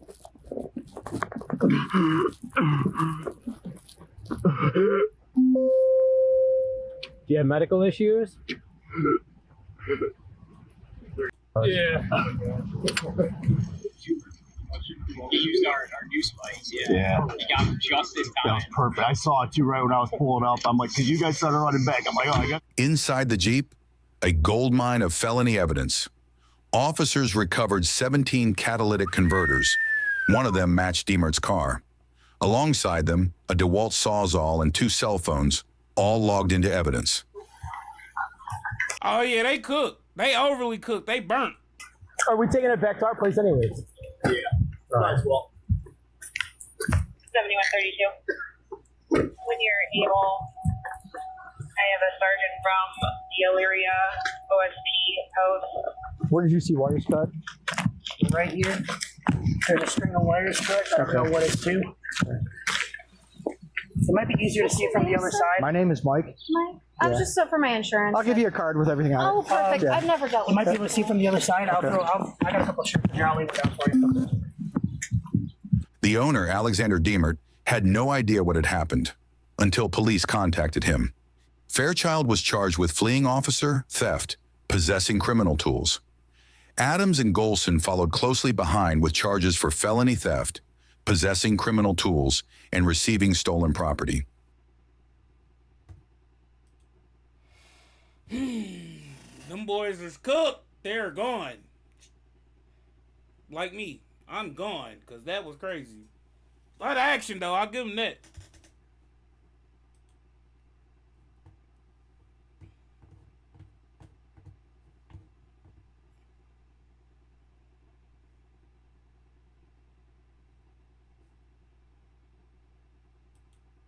Just so you know, Kate had a baby and a dad. In April of 2024, a community is left horrified.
How many of y'all left?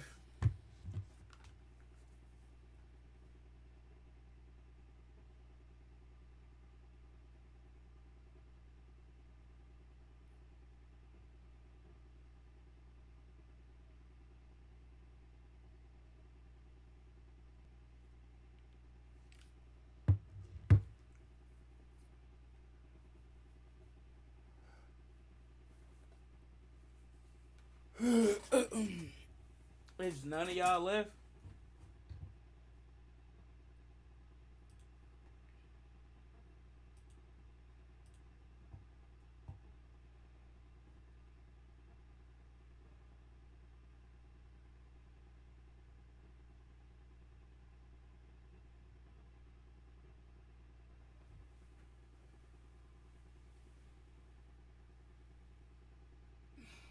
Shit upstairs.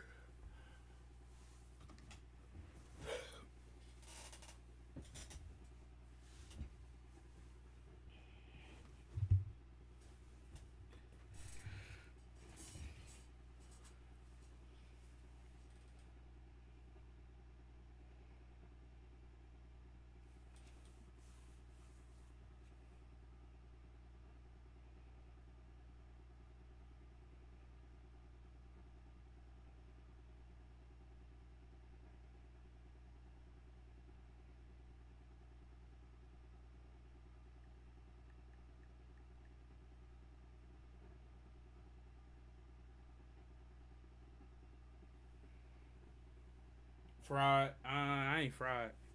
I can get fried though.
Exclamation.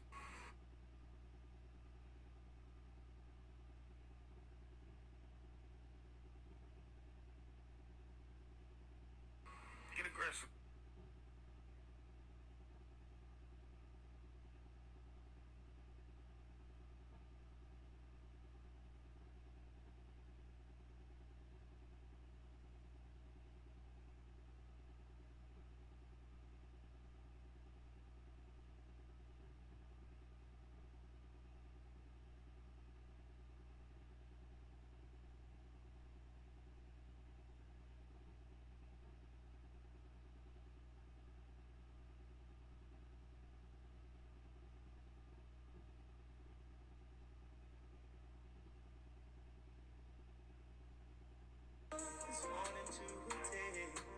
Tacos from a random truck. I eat tongue tacos, but it's like rockin' these crushed up diamonds. Cold nigga, I'm changing the climate. What you want me to do? Doodle bro. Brush my teeth. I've been woke for 45 minutes. Let me get a soul clap. They tell me that I'm blessed. You good, chat? I'm great.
I'm trying to lose some more.